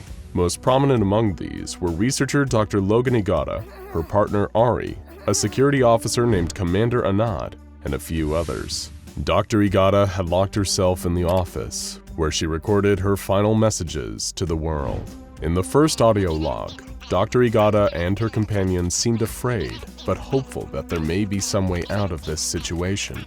Dr. Igata reported that most of the workers at the facility were transformed during the initial event. Their melted bodies had fused outside the facility, and now they were trying to bust their way back in. The defenses had held so far though, and they seemed confident they would hold long enough for them to figure out a way to escape this awful situation. You open the second attachment, an incident report. and realized things may not have been as hopeful as Dr. Igata let on. She reported hearing the huge mass of melted creatures hammering on the door outside again, begging for them to come out and experience the sun with them. They wanted desperately to add to their ever-growing biomass. In order to experiment with what exactly would happen, they sent out one of their few remaining D-classes wearing a full protective suit. He didn't last long. The huge creature grabbed him with tentacles made of reconstituted flesh. It began ripping off his protective suit as he screamed for mercy. It was a monster made of dozens of people and animals. He could never overpower it. The second the sun touched his skin, he melted away and was absorbed by the great mass holding him in place. Guns were ineffective against these SCP-001-A super entities. Fire would do no good. It seemed that extremely low temperatures were the only way to slow the immense blobs down. And even then, not permanently. There was one ray of light in the darkness. The site director had a secret tunnel underneath his office, connected to a tram that could hopefully take them directly to Site-19 without risk of SCP-001 exposure. It was a good plan, and by far the best option they had available to them. But the best plans often don't work in practice. You open the next attachment on the terminal. This time, it's a video feed. You can actually see Dr. Logan Igata, and she looks harrowed by what she's experienced. As it turns out, while the others, including her partner Ari, attempted to escape through the tunnel, something had happened. Dr. Igata heard Ari's voice over her radio, but there was something wrong with it. It was too low, too guttural, and filled with gurgles. SCP-001 had gotten her. She was changed. The monster from above had crawled in through the ceiling. It had taken them, all of them, and converted them into something less than human. Any hope of escape now seemed gone. Ari told Dr. Igata that it would be fine, that it was such a bright, beautiful, sunny day outside, and she was wasting it locked up inside that office. She tormented Dr. Igata with their shared memories of picnics in the park on sunny days in the past. The monster with Ari's voice did everything it could to try to convince Dr. Igata to give up and join them. But she wasn't ready to go just yet. You look away from the screen when you hear a sound in the corner.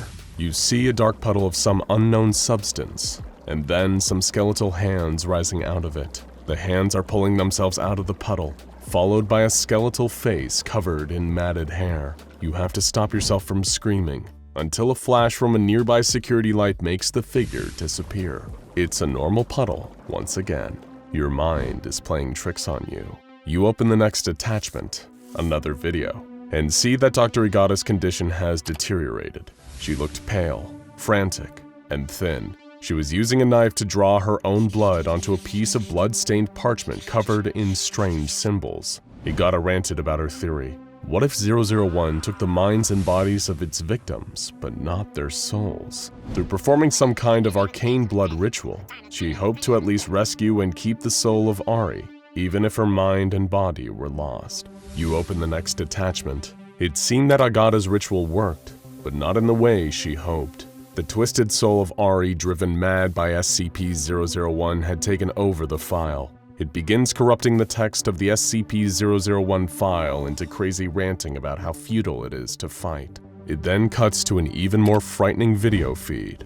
Dr. Igata, in her sleep, tossing and turning in a makeshift bed in the corner of her office. The camera approaches her, in first person, and lingers over her sleeping body. An oily skeletal hand reaches past the camera and runs its fingers through Dr. Igata's hair. It's that exact same hand you saw reaching out of that black puddle earlier. You must have seen Ari's lingering spirit. With a lump in your throat, you open the next attachment and watch the video. You see Dr. Igata, now truly broken. She'd been haunted by Ari's demonic spirit for a long time now, and it has clearly taken its toll. She is waving around a handgun while she speaks. She now believes there's only one way to escape, but not like this. She doesn't want the gun to draw attention to her body. She doesn't want to become part of that mass, even if she is dead. She opens a drawer on her desk she's recording at and places the gun inside. Dr. Igata then apologizes to her loved ones who are likely long since dead or assimilated. and turns off the recording for the last time. In that moment, you realize there's a single drawer in the desk in front of you. When you reach forward and open it, you see the same handgun Dr. Igata was holding is laying inside. You pick it up and study it, weighing your options. Perhaps there truly is no other way out. Then you see an update on the file. One more attachment has been added while you were studying the gun. You feel your heart pounding in your chest as you reach forward and open the attachment. The text has been changed entirely. The file on SCP-001 is now a poem, an ode to the sun and to ultimate togetherness. Then a video file spontaneously opens itself on the screen. It's a video of you, shot from behind.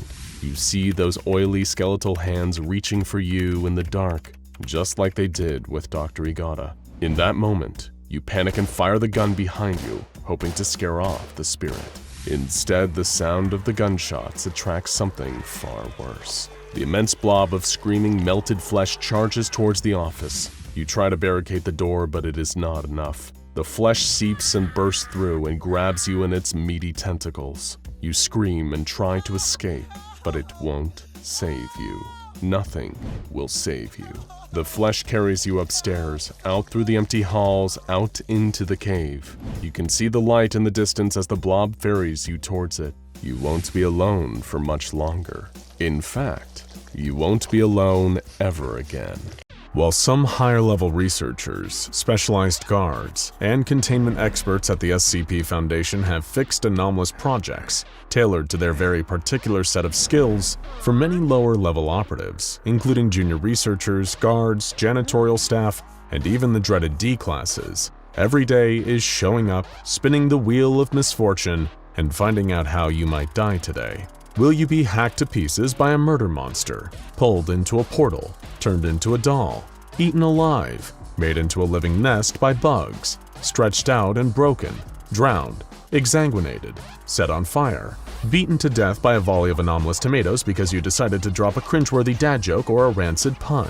There are perhaps only a handful of anomalies that not only will not harm you, but will actively enrich your life by getting to spend time with them.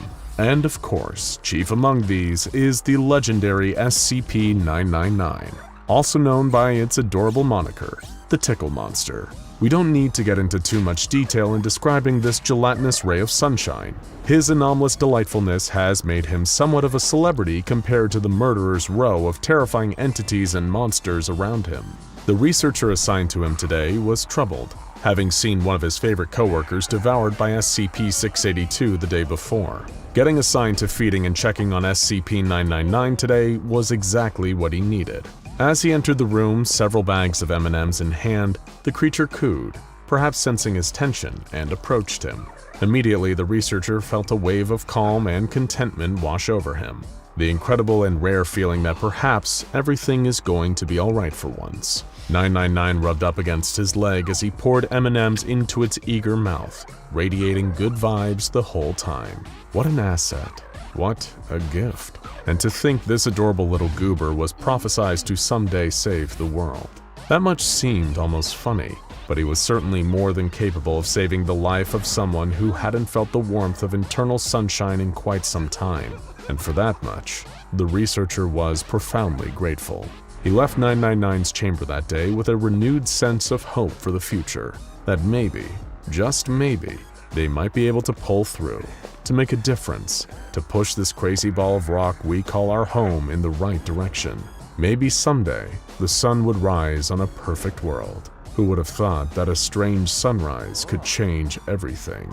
Emergency sirens went off across the globe, but in every case, they were drowned out by a terrible, endless chorus of screams. But below all that, you'll hear another gut-wrenching sound, a low but pervasive sizzling like an egg on a hot pan, as billions of human beings started to change their states of matter. The SCP Foundation had fought off and contained so many seemingly impossible threats, from interdimensional horrors like the Hanged, Sealed, and Scarlet Kings, to nightmarish mass killers like SCP-106, the Old Man, SCP-096, the Shy Guy, and SCP-682, the hard-to-destroy reptile. In their many battles against the Anomalous, they developed the incredible methodologies and exceedingly advanced technology. But what good would any of it do when the very center of our solar system decided in an instant that rather being the linchpin of our delicate cradle of life, it would instead be the horrible instrument of all of our demises? This awful hypothetical was answered upon the emergence of SCP-001, a terrible day also known as When Day Breaks. In the snap of one's fingers, half the world was plunged into terror and death. Rays of stark red light swept through the streets. People lucky enough to be in the shade or inside buildings with a view to the outside saw the people in the streets seize up and begin to shriek in terrible pain. Their skin sagged and their bones liquefied. Their bodies dropped down to the ground and coalesced into gurgling, retching puddles the color of melted flesh. Those who saw this abomination happening would never forget it. It would stay with them for the rest of their lives. It would endure like a stain on their retinas, an afterimage burned into the plasma of an old TV screen. But here's a slight consolation. For most of the human race, the rest of their lives wouldn't be that long. The sudden insanity taking over the world caused the SCP Foundation to do something drastic. Step out of the shadows. Metaphorically speaking, of course. The legendary Foundation motto had been reversed. They would die in the light, so that humanity could live on in the dark.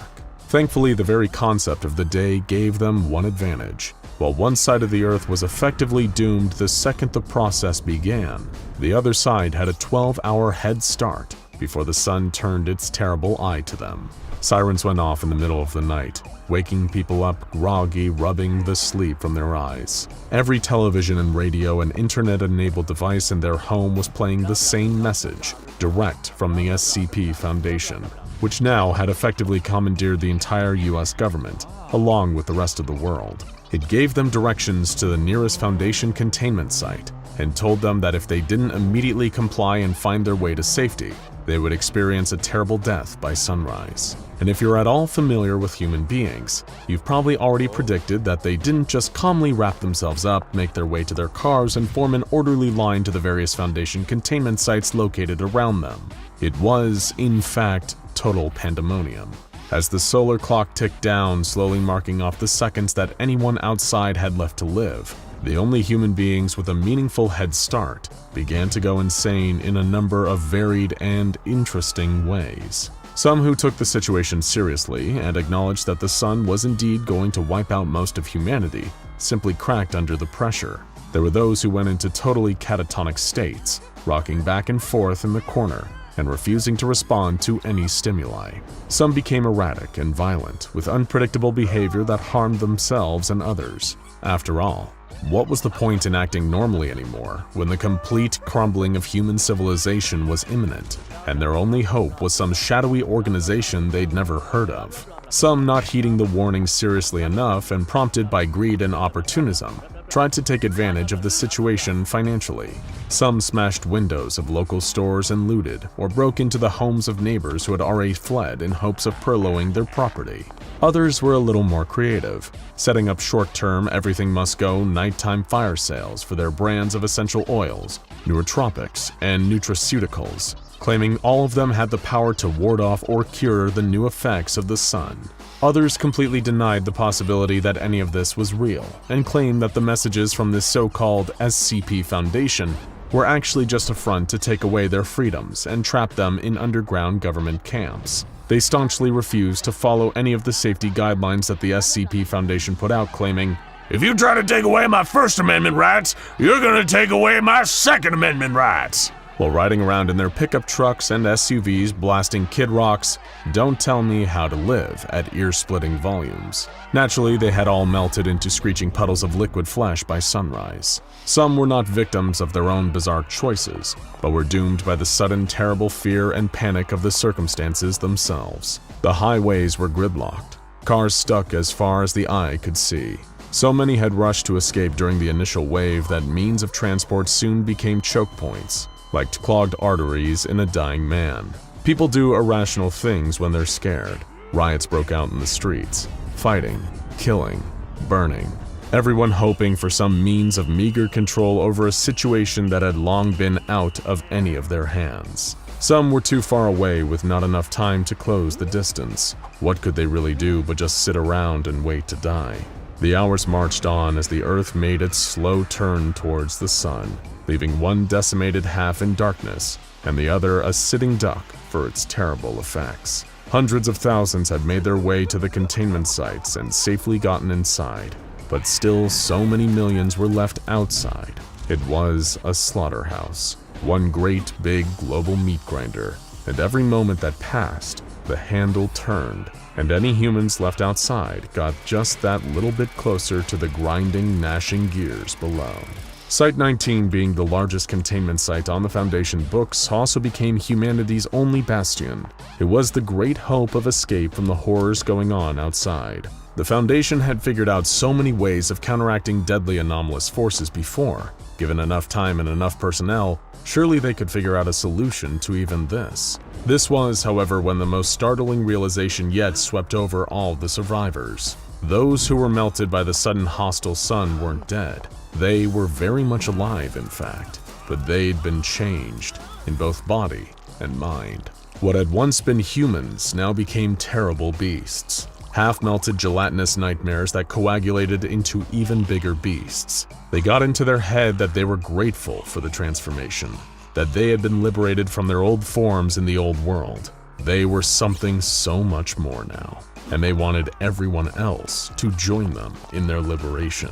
Survivors outside the Foundation containment sites were systematically hunted by these great masses of altered flesh. Even those smart enough to cover every inch of their bodies with clothes to protect from the sun, to only move at night, to carry weapons, were dragged out by meaty tendrils from their refuge in the basements and the lightless hearts of buildings, dragged into the searing gaze of the sun, to melt, to change, to coalesce into something greater. It was the inevitable fate of all of humanity. When most of the stragglers were dragged out and changed, the flesh masses started turning their attention to the Foundation containment sites that were keeping all these poor, deluded people from salvation. They mounted offensives against the bases, which the Foundation, with what remained of their manpower and advanced weaponry, did what they could to repel the attacks. But every single day, it got harder. Thankfully for the people holed up at Site-19, there was one consolation out there to help. SCP-999. The Foundation was at war with the Sun and its terrible disciples, and contrary to many people's beliefs, it takes more than men, equipment, and bullets to win a war. 999 provided the essential element that brought it all together: morale, hope, the will to go on, even when it seemed like all could be lost. After a long day of battling the fleshy abominations at the gates, Foundation guards, mobile task force members, and even civilian volunteers were drained and traumatized by the horrors that they'd seen. Once a day was over, 999 would move among the ranks, cuddling up to them, warding off the despair that was easy to set in during the downswing of a terrible apocalypse like this. Without his presence, there would be no hope of fighting that good fight. So many of them would have given up, walked into the sun, and joined the monstrous force they were fighting. After all, they seemed happy enough, and it would certainly be easier. 999 had become, once again, an indispensable asset to the SCP Foundation. The solar betrayal may not have been the Scarlet King's doing, well, as far as our current intel suggests anyway, but he was playing a crucial part in saving the world, exactly as predicted. 999 didn't fully understand what was going on outside sometimes, why there seemed to be fewer people as the weeks went on, and why the people there seemed so sad all the time, whenever he wasn't helping them. But he was more than happy to help, whatever the case. Many of the humanoid and some even non-humanoid anomalies, which realistically posed no harm to people inside the site, were released from their containment chambers. They needed everyone and everything they could get in what seemed like a hopelessly one-sided fight against the very concept of being outside. Many of the larger vacated chambers were now filled with refugees from the outside. many of whom had lost everything and everyone they'd ever known to the horrors out there. 999 made the rounds in these areas regularly, and through the D-class cots, which had been repurposed into more sleeping areas for the thousands of desperate and terrified refugees. The adjustment to this new life, and to the knowledge of all secrets that had been kept from them for all these years, wasn't exactly easy on their psyches. But spending time with that soft yellow blob that seemed to smell exactly like their favorite scent from the old world made everything better. He was a savior in dark times, slithering from person to person, giving hope where there was none. People opened up about their problems and their fears, which these days were remarkably similar, and though 999 couldn't reply, for many it was enough just to feel like they were being listened to.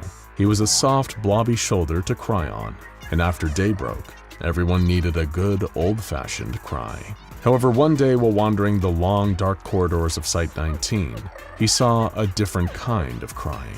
It was a woman with an unfamiliar face, probably one of the rare new refugees, bawling her eyes out to a Foundation senior researcher and an accompanying guard with an assault rifle. Hot, fat tears were rolling down her dirty cheeks, her shaking hands clasped in prayer. She was begging the researcher and the guard to let her go outside. She said that her son was still out there, hiding away in the back room of a bank where she used to work. They got separated. She needed to go back and find him. Sadly, the researcher and the guard told her that this was out of the question. Official orders stated that anyone outside the base at this time was to be considered lost. Letting her go out there to find her son would essentially be condemning her to death. No human could go out there safely. But of course, SCP-999 isn't, by any definition, a human. When night fell and everyone else was hunkered down inside, 999 found a small crack in the wall and slithered out of it. It may not have been communicative in the way most humans were, but 999 was indeed an intelligent being, and knew intuitively that if it left through a more obvious route, its human caretakers here at the SCP Foundation might try to stop it. And when it came to saving this little boy, 999 refused to let anyone stop it. 999 slithered out and through the broken streets. There were no bodies, of course. It seemed even the dead could be revived and assimilated through the power of the sun. Talk about a mixed miracle. But the broken-down world outside Site-19 undeniably reflected the pandemonium that took place here. 999 would need to do his best to find the little boy trapped out here before the sun rose. He lost a few hours even finding his way to the nearest town, where it was safe to assume that the little boy was trapped. He saw those things on the way there. Those moving, wailing mountains of melted human flesh, each talking and chattering to themselves in 100 different dead voices. 999 had been cross-tested with SCP-682, and still those monsters frightened him. He decided it would be best to stay away from them and make sure that they never saw him out of here. Eventually, 999 reached the town. Similarly dilapidated and broken down in the months since the world as we had all known it disappeared in a ray of terrible sunshine. More great, gibbering blobs of flesh patrolled the streets, looking for converts to integrate into their biomass. 999 could only hope it wasn't already too late for the little boy. 999 discreetly slithered from building to building until it could identify one as this bank that the boy's distraught mother had been mentioning. It thankfully had some awareness of what a bank actually was, from the years of stressed Foundation employees telling it about the money troubles they were suffering outside of work. It was another great example of it paying to listen. Eventually, it did slither into the correct building, and it heard the extremely quiet whimpering of the boy inside. It could feel the sadness and the fear radiating off of him, as it was the creature's natural instinct to help the needy, and it used those signals like a homing beam to find the scared little boy. He'd hidden inside a broom closet and was quietly weeping into his hands. He hadn't eaten in days and was only surviving by drinking the filthy water from the mop bucket sitting next to him. 999 immediately embraced the boy, covering him in its healing energy until the tears of the boy's face eventually dried. 999 cooed and chirped pleasantly until the little boy was laughing again. But this momentary joy was soon interrupted. A great heaving weight dragged itself down the hall outside. Both 999 and the boy could sense its monstrous presence. As it got closer, they could hear all those chattering voices, those poisonous whispers. When it passed the door, they heard it speaking, its voice practically vibrating with the hum of malicious lunacy. Turn, pretty flowers. Turn towards the sun. Feel it on your face. Feel yourself change and sluice and mix into us. Become one with our army of one. It must be so lonely to be you, little flower. Walk into the sun and be us. 999 and the boy remained silent in the broom closet for hours as the great shape patrolled the bank outside, searching for converts, for victims. At times it seemed too frightening to even breathe, fearing that would be enough to make the monster detect them. It felt like an eternity until the monster eventually did slope off and leave them in the comforting quiet and darkness of the closet. Now they might be free. 999 could escort the boy safely back to the containment site and into the arms of his terrified mother. But when they opened the door, they saw a terrible sight. Light in the distance pouring through the windows and the glass double doors. It wouldn't be safe to go out that way. Upon seeing this and putting together what it meant, the boy began to cry. He couldn't take another night in the closet. It was all going to wither from here. Until 999 had a wonderful idea. Hours later, when the Foundation's guards manned the turrets at the entrance of Site 19, waiting for the inevitable onslaught of the melted flesh creatures, they tensed up, seeing a blobbing gelatinous form slithering towards them in the distance. The guards, who'd learned the hard way from too many lost men that it was better to be safe than sorry, drew a bead on the distant shape and prepared to fire, when suddenly their superior raised a hand and said, "Wait! Hold fire! Is that 999? And it was. They all stared in astonishment as 999, chipper than ever, came towards them through the sun.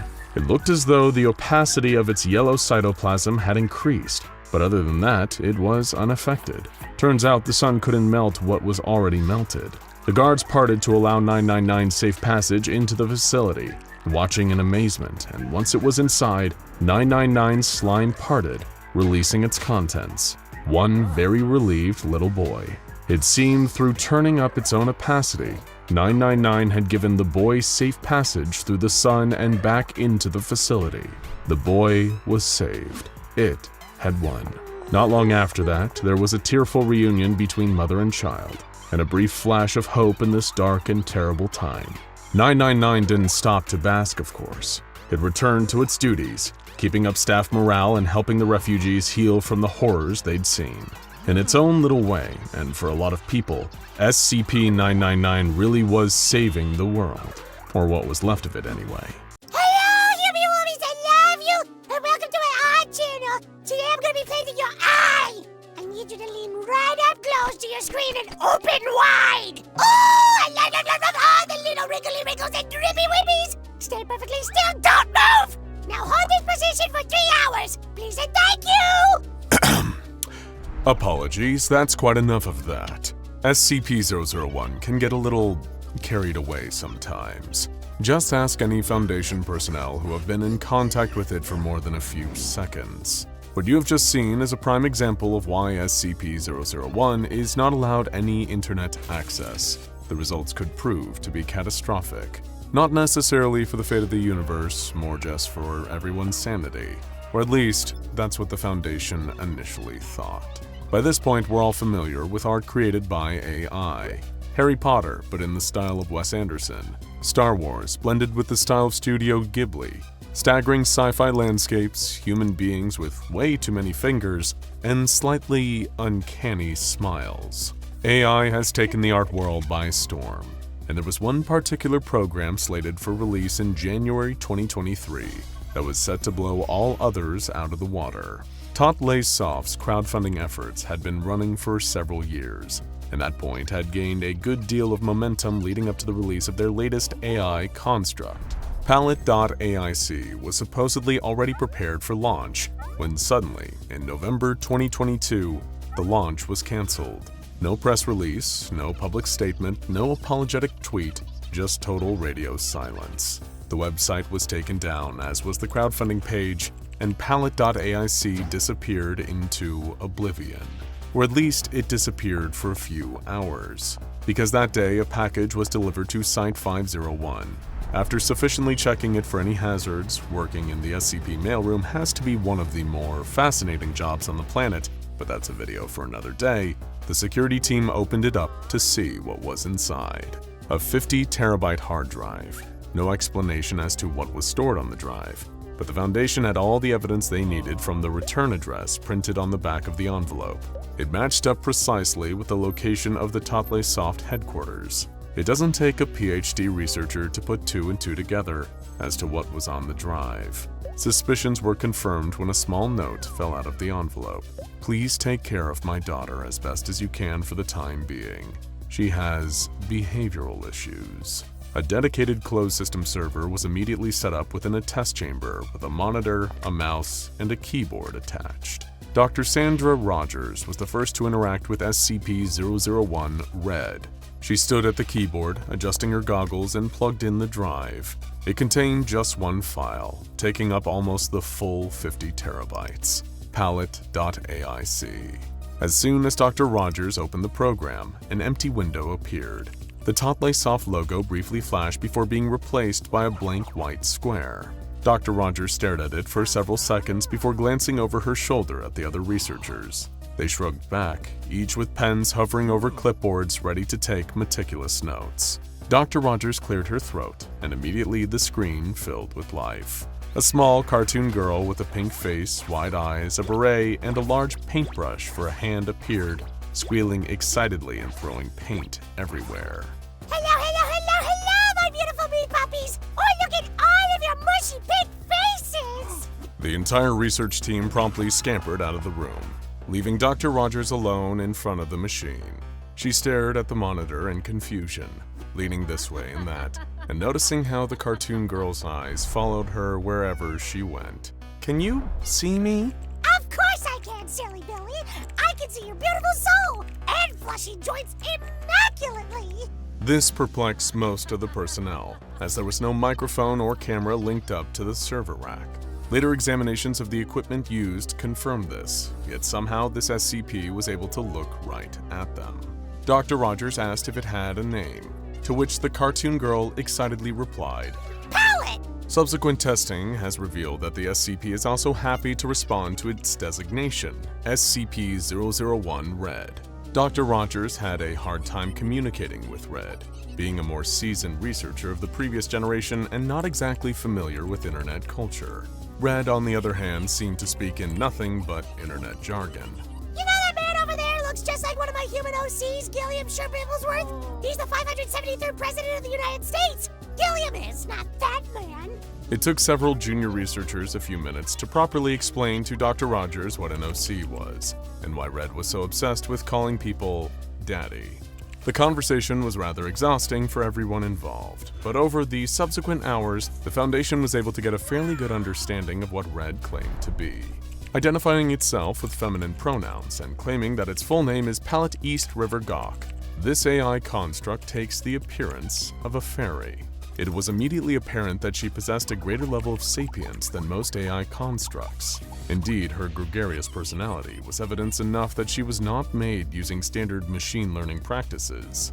Other creations from PALLIT.AIC have demonstrated very crude spelling and grammar, but Red seems to differ in this regard, able to spell most complex words effectively and speaking in conversational yet mostly correct sentences. She was very keen to show the researchers how clever she was. Ask me any word, and I'll spell it for you! We believe you, PALLIT. You've already been spelling words for 70 minutes straight. Macerated kidneys! M-A-C-E... We've heard enough! Can you please just tell us how you learned to spell? I taught myself!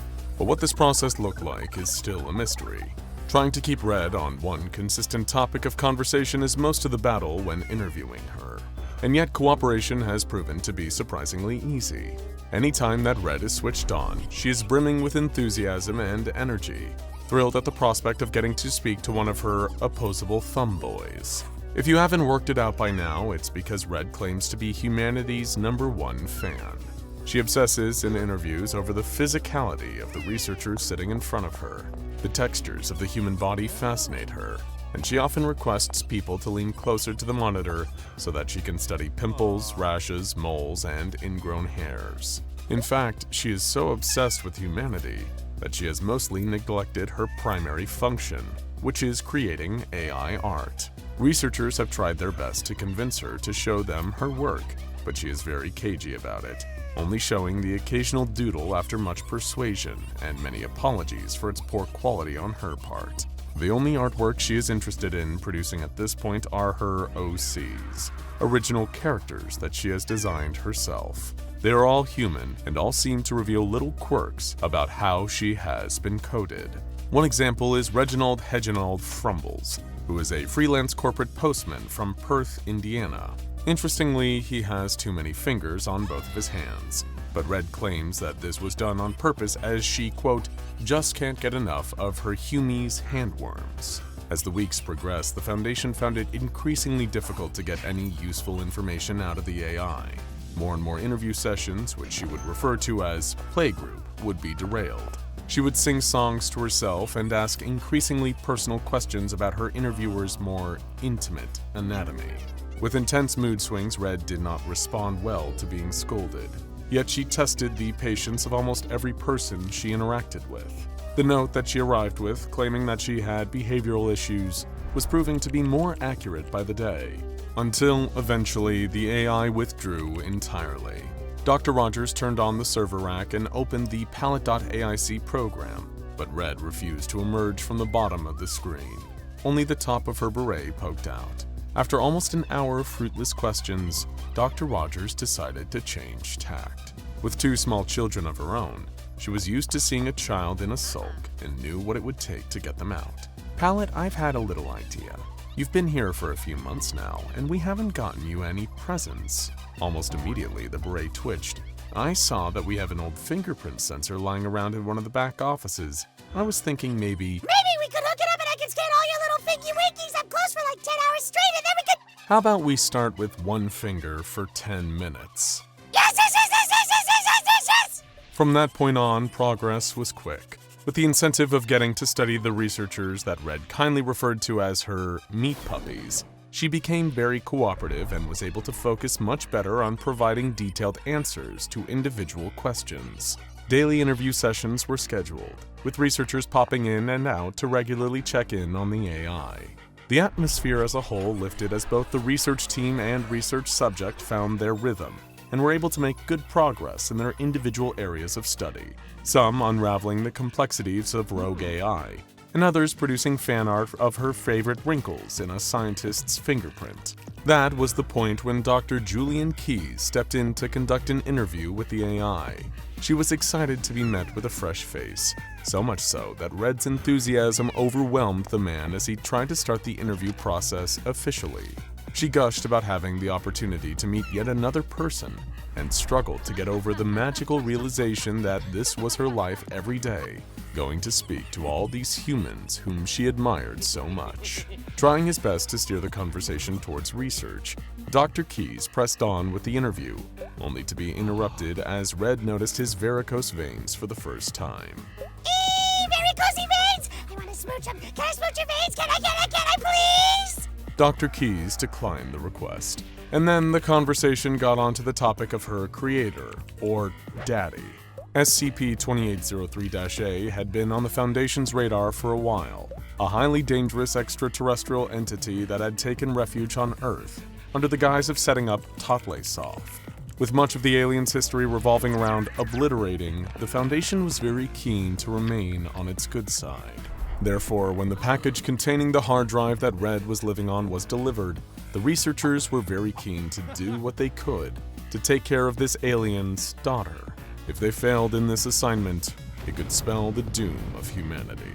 One matter that had been of great concern to the Foundation throughout the containment of Red was the time frame in which she was being kept in Foundation containment. There was an air of expectation in the note that was left, indicating that this was not to be a permanent arrangement. At some point, the Foundation was to return Red back to her daddy.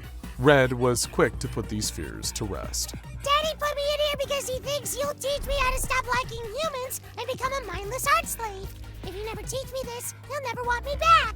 However, she went on to slightly undermine the good work that she had done by explaining that her daddy was seen as very slow and incapable by his own race. While all of his peers were able to destroy an entire planet in 2 seconds, it took him about 4 times as long. So really, he didn't pose that much of a threat in her eyes. Dr. Key's blood ran cold when he heard this. No sooner was he out of the interview chamber than an emergency meeting was called among all the senior researchers in the facility. The meeting ran for several hours. A whiteboard was set up, where one researcher idly drew large drawings of the world being decimated, while the others lounged around in their chairs trying their best to come up with a game plan that would save the human race for sure. Perhaps it was because the meeting ran for so long that they came to such a ridiculous conclusion. It was a plan so strange yet also brilliant that they couldn't help but feel that it just might work.